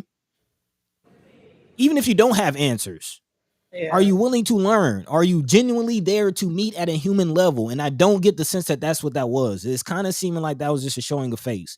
And even for you to be there to feel the energy and still not know kind of tells me what I need to know. Miss Gleneaster says not one commissioner on African American affairs was invited. So we got to go back to that. I don't know what any of us that were in. So, okay, I'm sorry. That's just very weird to me. Hey, say it. What's going on? I don't understand that. I didn't even think about the African American Commission, but so sometimes I battle, like, because in my mind it's a natural question to ask, and so I guess I don't know. I'm just confused. What's the question? I don't have a question. I just saw Gwen Easter say that no one from the African American Commission was invited. So my question is, why not? And hello. Well, I think that's what we're all asking about the other people that could be in the room there, and I'm questioning, though, even if we were in the room, what would have happened to develop more relationship with the governor there.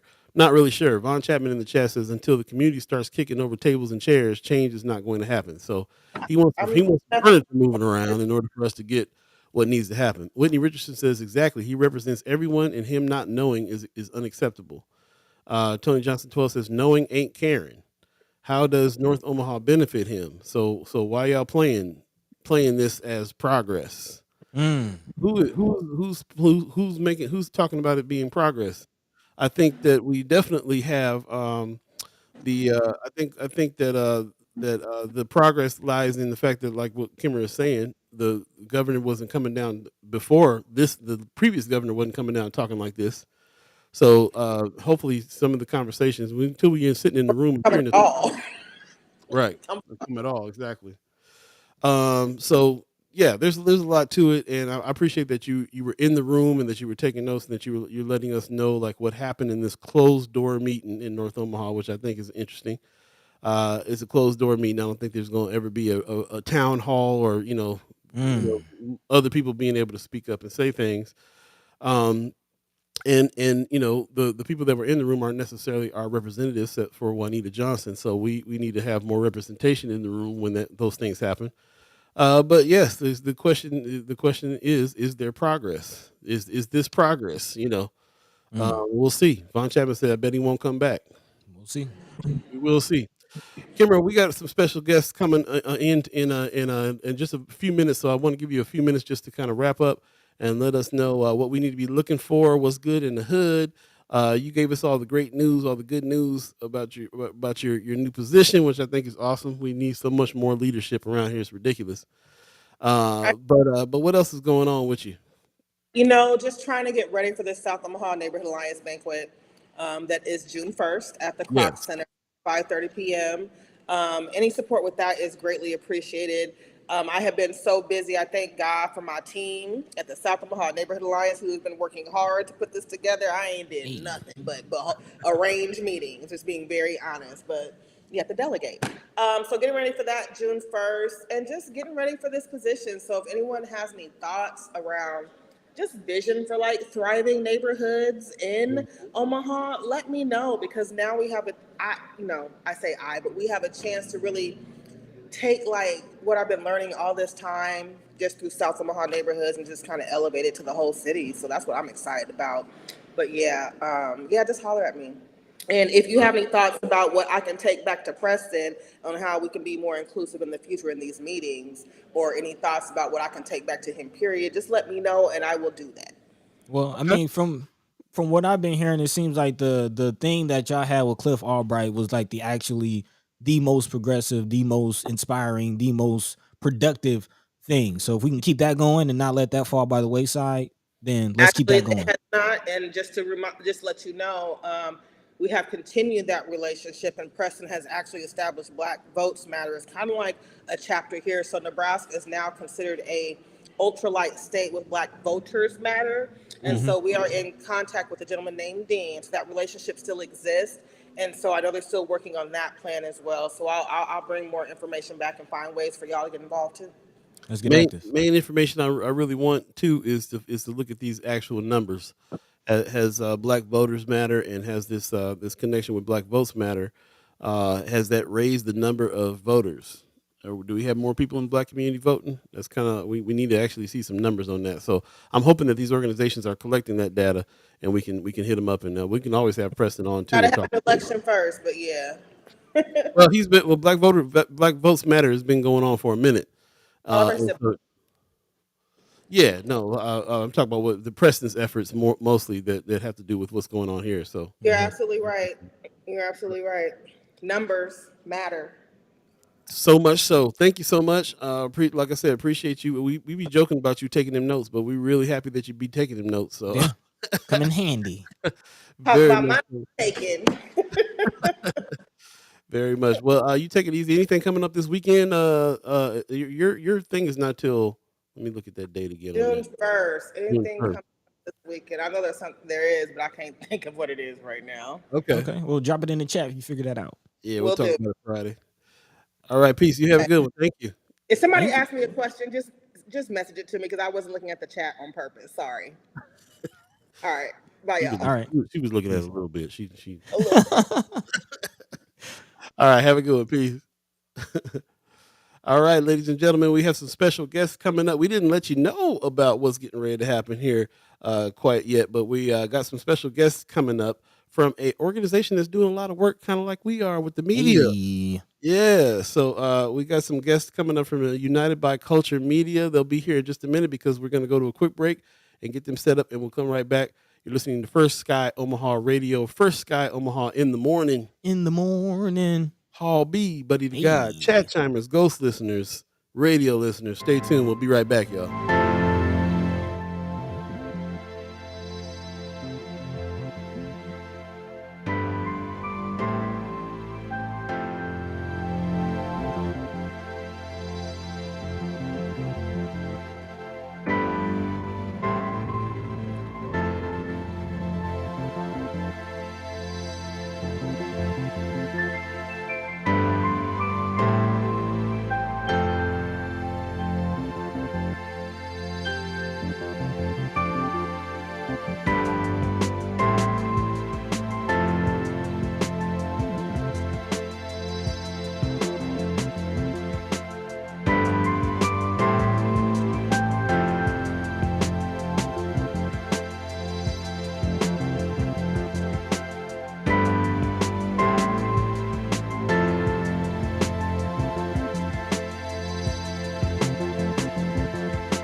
What up, what up, what up, what up? Welcome back, welcome back, welcome back, welcome back. You're listening to First Sky Omaha Radio, First Sky Omaha in the morning. In the DS.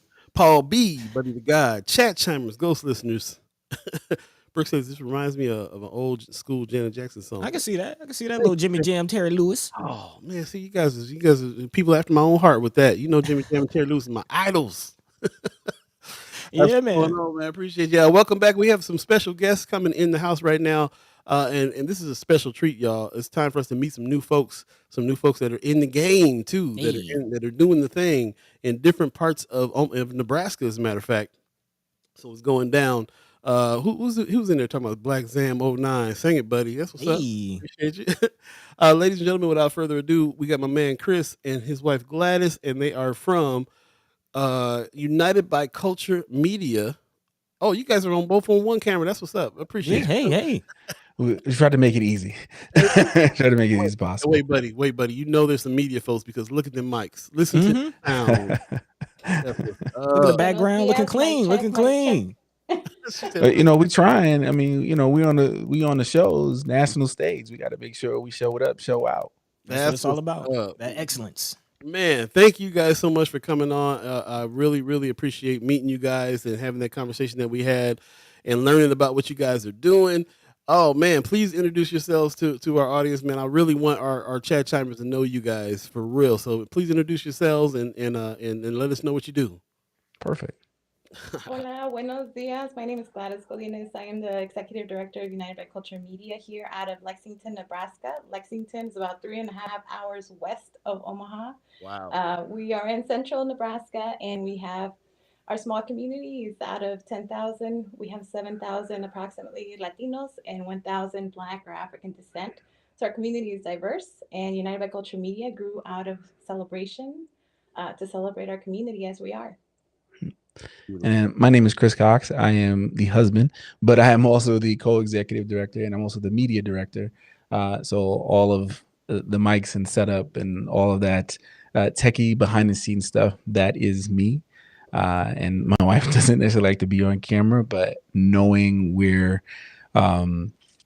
news, where media is going, and especially being on social media, being on the internet, I wanted to make sure that we were getting ahead of that curve in the component and adding that component to our nonprofit. Love it, man. Love it. Nice. I'm kind of curious. This is actually my first time. I think Paul kind of mentioned you guys are coming on, but this is my first time really hearing about your work and your efforts. A big shout out, first of all, to do the work in Lexington, Nebraska. We're kind of here in Omaha, so we don't really think about what might be out in the rest of the state. So I'm definitely glad to hear that. I'm actually more curious about your nonprofit. You kind of mentioned it. This is an addition, but what other work does the nonprofit do as well?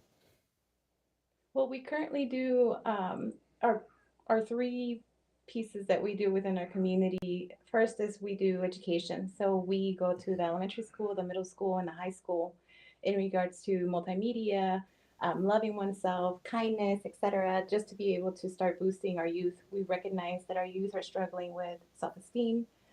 Cultural identity is a big one, and not just in rural Nebraska, but everywhere. I think we're struggling with just maintaining our cultural identity, being proud of who we are, and at the same time adding to rather than removing ourselves from it. So that's really what we're doing with our education piece. We're teaching multimedia, podcasting, videography. Obviously, that lands on Chris's lap, and then on me, we do. I do a lot of social emotional learning, specifically with kindness and understanding ourselves and understanding the kids and listening to them. That's a big one.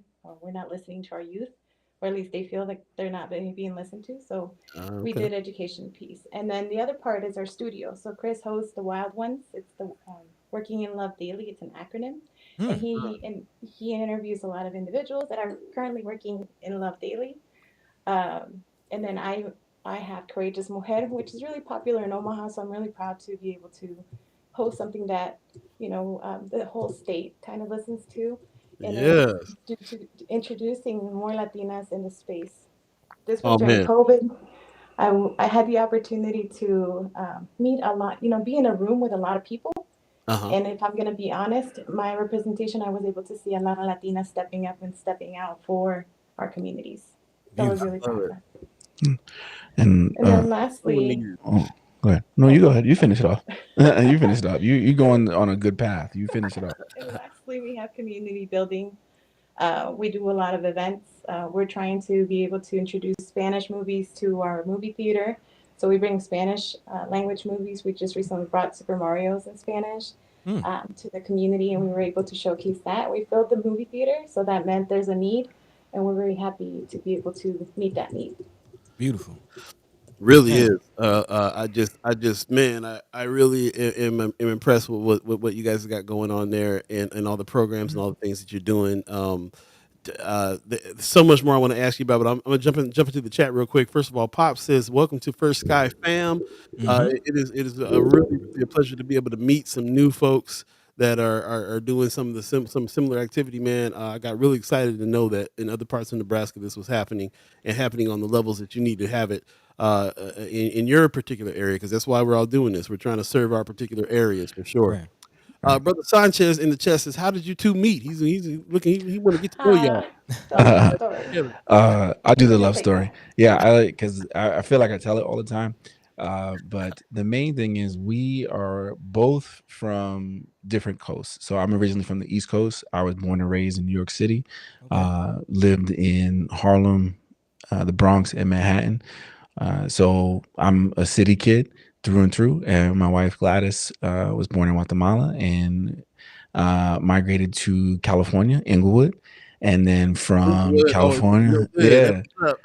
So from Inglewood all the way to Nebraska, to Lexington, Nebraska. And then we met in Sioux City, Iowa, because I was just finishing up college at Morningside University.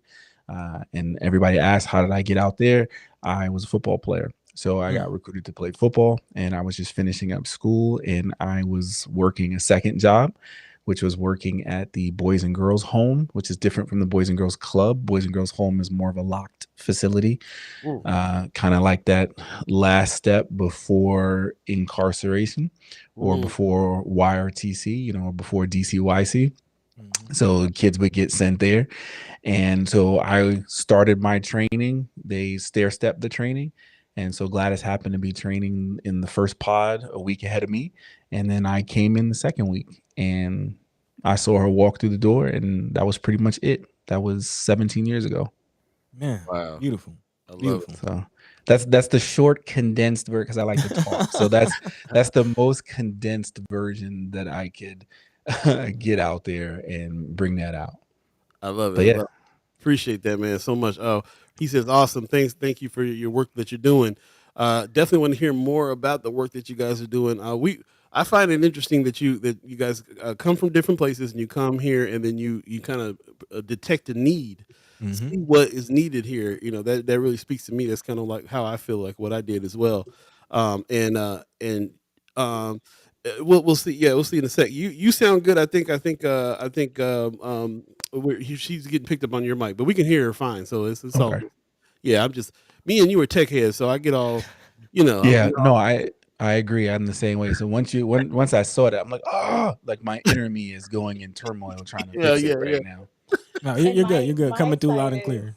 Yeah, my side is like, just put the mic in the middle. We'll move on. We got this. There's no problem. No, I'm gonna. I gotta say that's what I have to do now as well. Like I am the first of all trying to be the perfectionist, and then there's something comes over me like, oh, you know what, as long as she's being heard, that's what all we need to, like let's get down to the what's really happening here. Right, yes. Let's ask the people. Can y'all hear? Is it distracting? Yeah, our chat chimers are usually our tech checkers for us as well. Okay. So let us know if you can't hear her, and we'll make some adjustments. But I think she's coming through fine, and you guys are coming through fine. Really appreciate you guys doing this. No problem. Yeah, man. Tell them about the stage, man. I'm excited about this the concert that you guys like do annually. Yeah, so it's a festival, and it's the United by Culture Festival, and as Gladys will kind of give all the details, because it really started from the need of celebrating our community during a time when there were a lot of immigration raids, there was a lot of fear, there was a lot of negativity towards people of color. And instead of constantly focusing on, the fear aspect of it, a lot of the group that Gladys was working with, they were like, how do we celebrate ourselves and not revel in the fear? And that's where United by Culture Festival came from. And it was a celebration of Lexington, a celebration of all the different things that make us awesome, not especially, that we're different, but what's different that makes us awesome? And then what makes the community come together and be awesome? So basically, and I was just kind of the side part of that. And Gladys and the ladies that they created this beautiful network. Basically, they threw a party for the community, and I'll let you finish off that. Yeah, I think I love to shout out their names because I think it warrants, celebration too for the people that are on the ground doing the work. Marisela Novoa, Nancy Pinedo, Karina Lupercio, Rosangela Godinez, who's my sister. We were sitting in a room and we were prepping for a raid.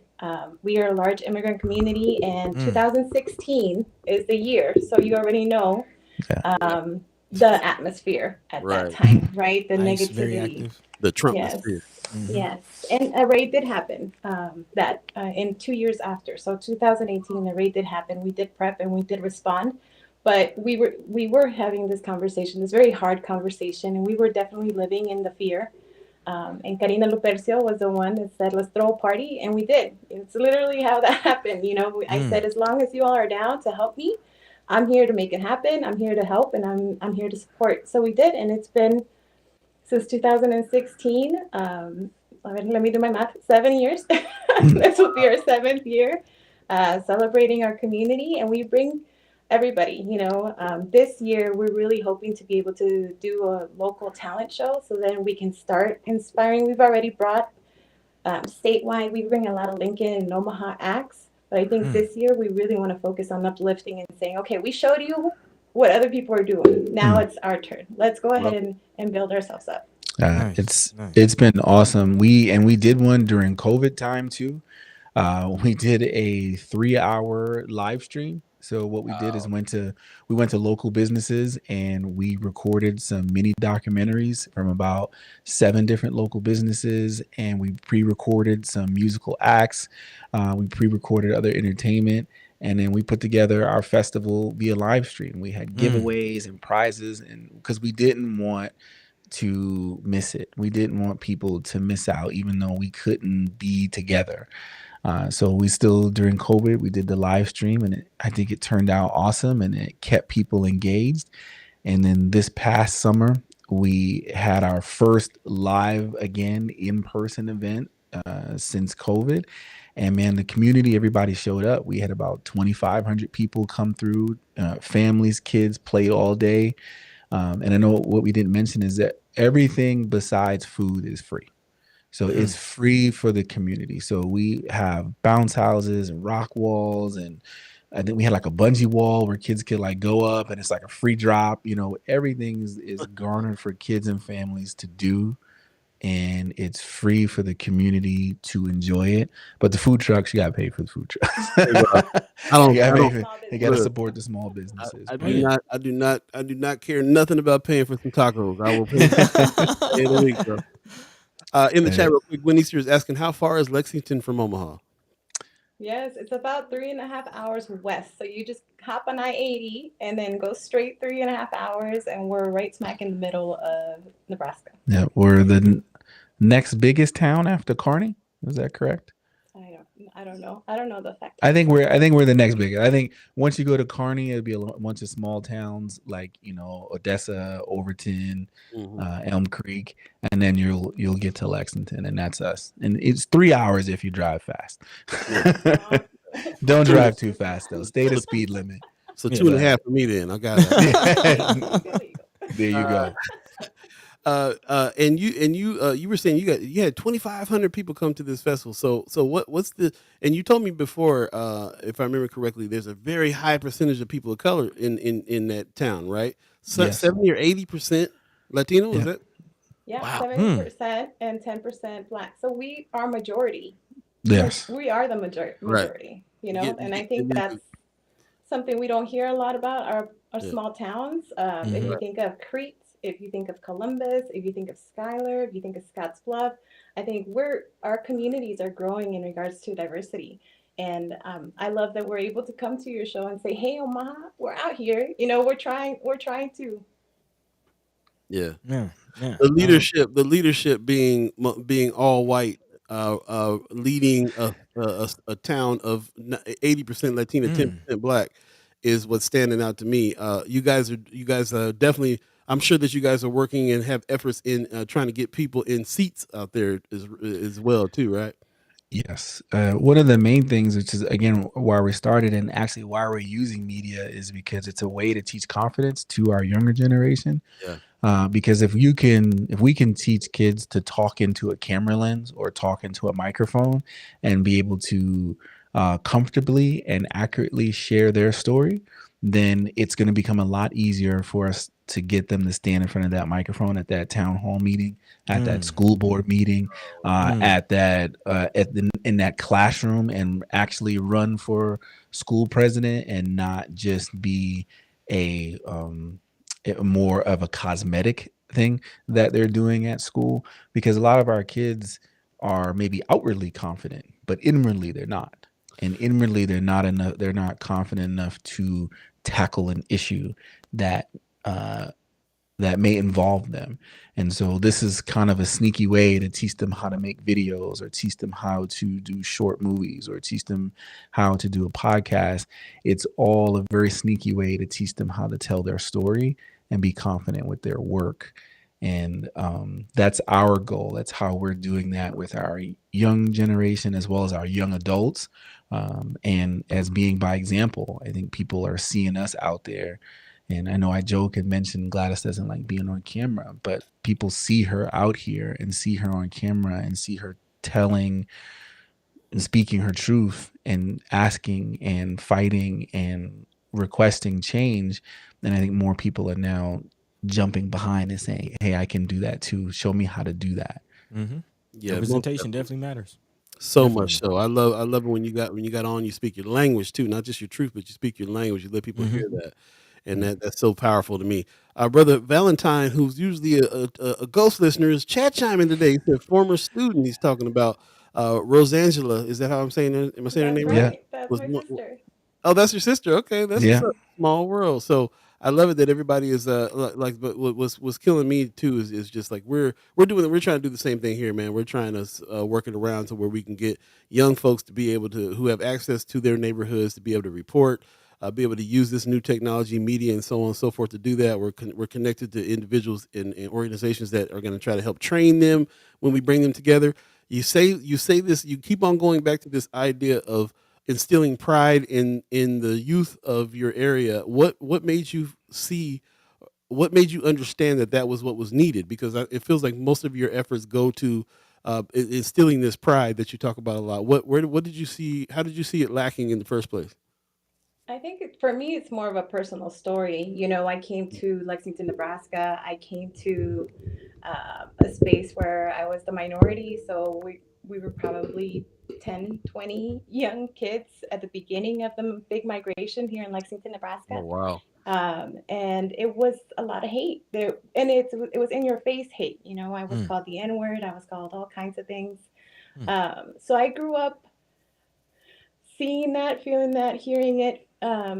And I don't know if I was very proud of where I was and who I was at that time. You know, I fought, I fought to keep my light. You know, I fought to be able to keep speaking because I've been organizing since I was 15. And mm, I was 15 when I was here, when there was town halls telling us we weren't welcome, you know? mm. And there was me at 15 talking to our mayor saying, what do you mean we're not welcome? You haven't even given us a chance, right? So now my mentality has changed from you're not giving us a chance. Well, you know, now it's too late. We're here. There's no other choice. We're here, and we give and provide so much to our community. We no longer have to prove ourselves. Now the catch is making sure that our kids know that they have that power within them. That is something that I came to for a very long time. I struggled being in rooms that were only white. Mm. And you know, Chris and I talked about that and how I grew in that space, and then I understood the power that I have as a bilingual individual, as an immigrant, who I represent, my parents, the power that they have, how they brought me here. I mean, my story is a strong, powerful story, but I also believe everybody's story is a Yeah. strong, powerful story. So we hope to instill that in youth in our No. community Actually, and in rural Nebraska. I'm sorry. No, you're To that point, I'm kind of curious about Chris's story as well. I mean, you say you're from New York. I know Harlem. I mean, we've been talking about Yeah. the Tupac movie. We know Black Panthers are very active in Harlem. Yeah. Kind of what is your background story? So for me, like I said, I originally was in Harlem, and my parents moved. We lived right on First Avenue, and we Mm, moved because this is in the '80s, right? So this is growing up early '80s crack epidemic. It's in the history books, which is mm-hmm, amazing that it's in there. So they're actually teaching it, but it's in the history books. And the landlord, we lived in a slum, the tenement, and the landlord used to pay drug addicts to burn a building down. So I've lived mm, through like 6 fires Wow. before I was there, before the like bad fires, like before the age of like 6 or 7. And then so my parents moved out and we moved to the Bronx, and it was a little better, but it's still the Bronx in the '80s and early '90s, So I lived there, and then when I was a sophomore in high school, I moved to Brooklyn, I moved to East New York, and so I've lived in the city everywhere. I've lived in the hood everywhere, and my story was different because I'm not an immigrant, but I was displaced in terms of once I left New York to go to college, and I was in Iowa. And then I was like contemplating, oh, who am I? mm, Because you grow up with this shell of living in the city because you have to learn a certain way to navigate. And so you put this shell around yourself and you put away all the things that can be used they can be used against you, right? People can poke at it. You put those, what you would call soft things, away.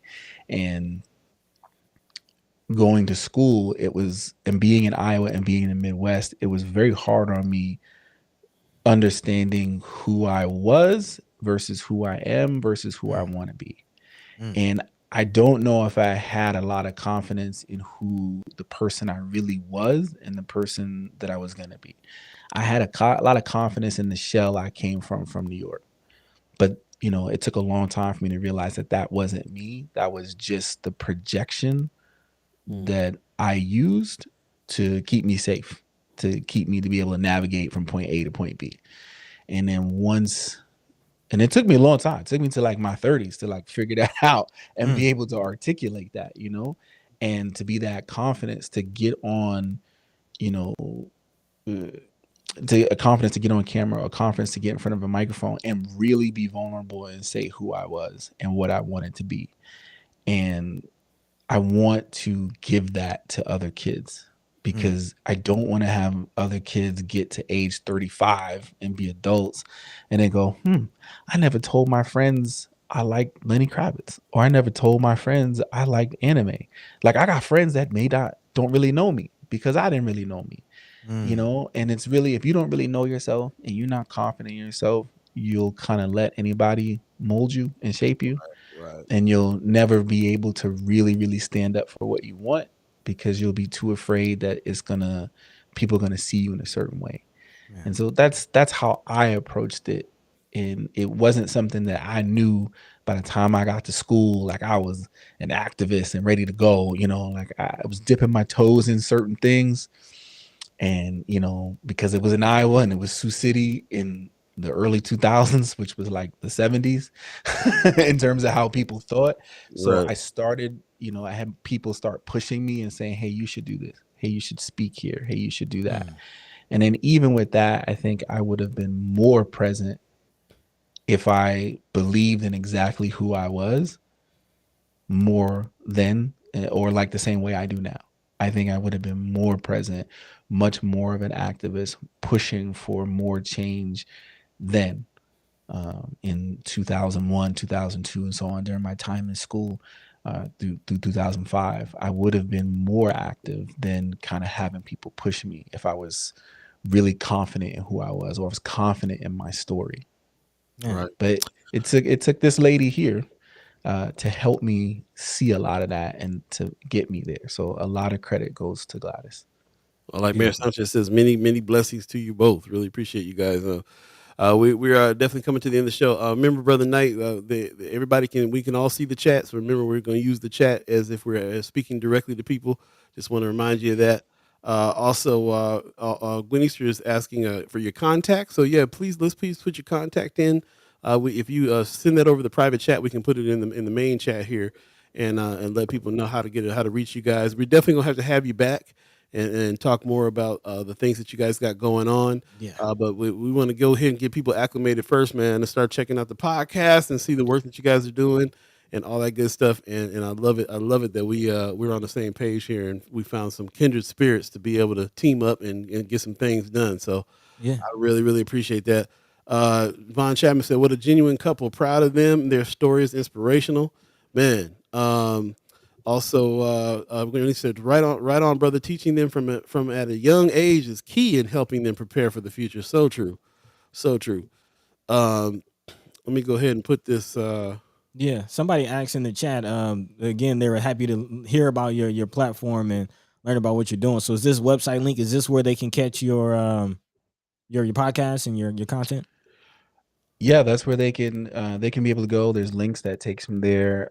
My wife's podcast, which is Courageous Mujer, which is talking and delving into the story of all of the Latinas in Nebraska that have pushed forward change. My podcast, which is the Y Ones, acronym for Working in Love Daily. Our blog is there, and also our community programming and what we do here in Lexington. And I'll put our social media links there as well too. Beautiful. Appreciate that. You guys are always welcome back, man. We'll definitely have you back on soon and talk a little bit more about what we got going on. Mayor Sanchez is asking you a very important question. Is Ice-T in your top 5? Actually, yeah, I love Ice-T. One of my favorite songs. I like Colors. Like I like the movie Colors. So I like when Ice-T did the soundtrack for Colors. That's just what I like. Right. And Ice-T still had bars. Like Ice-T is, because he's on Law and Order. People forget Ice-T had bars, and Ice-T was my first person to see go from rap to rock too, like on a full-time basis, because Run DMC they did Walk This Way with Aerosmith, but Ice-T went full-time and was in his rock band. So he was the first one. Front man Body Count like this. That was the end, right? And then so from Body Count, that put me into Zach De La Rocha, and listening to Zach De La Rocha, which went to a whole different. So so my musical journey, I rocks with Ice-T. Beautiful, beautiful. 6 in the morning, police at my door. Yeah. All right, because brother Mayor Sanchez says he don't trust nobody if Ice-T in your top 5. So I think you passed the test. All right, perfect. I'm glad man, I did. We would love to have you. We'd love to have you back soon, and we'd love to be on your podcast too. Yes. We'll definitely arrange that and come and talk to your folks as well, man. So Really appreciate that. Yeah, thank you. I was gonna ask you to put that in there. This is the other podcast. Courageous Mujer. It's going Yes. down. Gracias for the space and time to both of you. We love it. We want to be able to be a united Nebraska, so I'm loving the space and we're happy to be here. And I look forward to you all talking in Chris's podcast as well. Oh, yeah. That was Make it good. happen. We'll see you soon. Thank you guys. Thank you very much. Have a great day, guys. Thank you. Hey, man. You too. Peace, peace, Peace. peace. Oh, that's what I'm Man, talking about. beautiful. Yes. I was very Beautiful. excited for them to be on. So we're at 9:00 right now. We don't believe in the concept of time, but we do believe in the concept of agreement. So we are going to get out of here right now. Buddy, you got some words for the people? Man. I've seen a few people in the chats. I did want to address it. Of course, no pressures here, but we never know. She's a busy woman, so Oh, I'm hopefully sorry. everything. Yes. Yeah, Precious did hit me up and said Oh, that okay. she had a previous thing she couldn't make it. So Okay, so yes, there you go. There apologize. you go. I mean, we just appreciate any time that she can spend with us. You know what I mean? Although she is scheduled and we did make an agreement, we don't. There's no like, where was you at? You know what I mean? Like she's busy, and we appreciate the time that we do get. So hopefully we can speak with her next week. But a big shout out to Sister Kimmer for taking the time to speak with us. Big shout out again to United by Culture Media for taking the time to speak with us as well, man. It's teamwork makes the dream work, man. So again, we appreciate all that is willing to come along with us to join forces and to make things happen, man. It's a beautiful thing. Of course, big shout out to all of you, the chat chimers, man. A very beautiful audience. We appreciate y'all. We talk with you. We don't talk at you. And we appreciate all the input that you give. We are really building a community. And that's what we need, man. We need more unity. So appreciate and love and really thank everybody for this. Big shout out to you, Paul, man. It's always a joy to embark on this journey with you every 2 hours, 3 days a week. So yeah, man. Feeling good, feeling great. Hopefully everybody take care of yourselves. And with that, Paul B, take it away. Want to give thanks to the Omaha tribe elders for allowing us to be on this land and speak while we're here. I want to give a shout out to our elders for allowing us to speak before them, and give shout out to you, the chat chimers, allowing us to speak with you on this Wednesday, May the 17th. Really appreciate everybody that jumps into the chat. If you miss any parts of the show, definitely go back to the Facebook or the YouTube and check it out in its entirety and jump into the chat and read the chats. There's a lot of good information that always comes from the chat chimers. We really appreciate everybody that jumped in today. Pop says, wow, show was super fast. Much love and see you on Friday. Miss Erica Phelps says, good show. Thank you, everyone. Have a wonderful Wednesday. Drink water, check your titties, direct your dollars, and be good to yourselves. Please do. Yes, man, and enjoy that sun that's going to be out there today right here in Omaha, Nebraska, too, if you're here. Really appreciate that very, very much. Everybody go to their socials. I put their Instagram and their Facebook in the chat. Go ahead and subscribe. Do all those good things, man, and we really appreciate everybody that jumped in today. And just thank you very, very much. We will definitely keep talking and join us Friday when we talk to brother senators Terrell McKinney and Justin Wayne, and really kind of sort through these last days of the legislature, because there's a lot going on here. So thank you very much. Keep putting news articles and things that you want to talk about in Friends of First Sky Omaha. And if you're not a member of that club, then go ahead and join that. And if you're not signed up and you haven't subscribed yet to YouTube, please go to our YouTube page and subscribe there as well. We're trying to build that out this year. We're coming up on season 6, and we've got a lot of building to do, so we appreciate it if you did that. And also, if you're so inclined, go to firstskyOmaha.com and hit the donate button and become a reoccurring member of the channel as well. We got $10 people, $25 people, $50 people a month. Thank you so much for doing that. That's how we keep this thing going, and that's how we keep it growing, getting to the next level, which we're all trying to do. So appreciate all your input. Thank you very much. Take care of yourselves. We'll talk soon. Peace. Peace.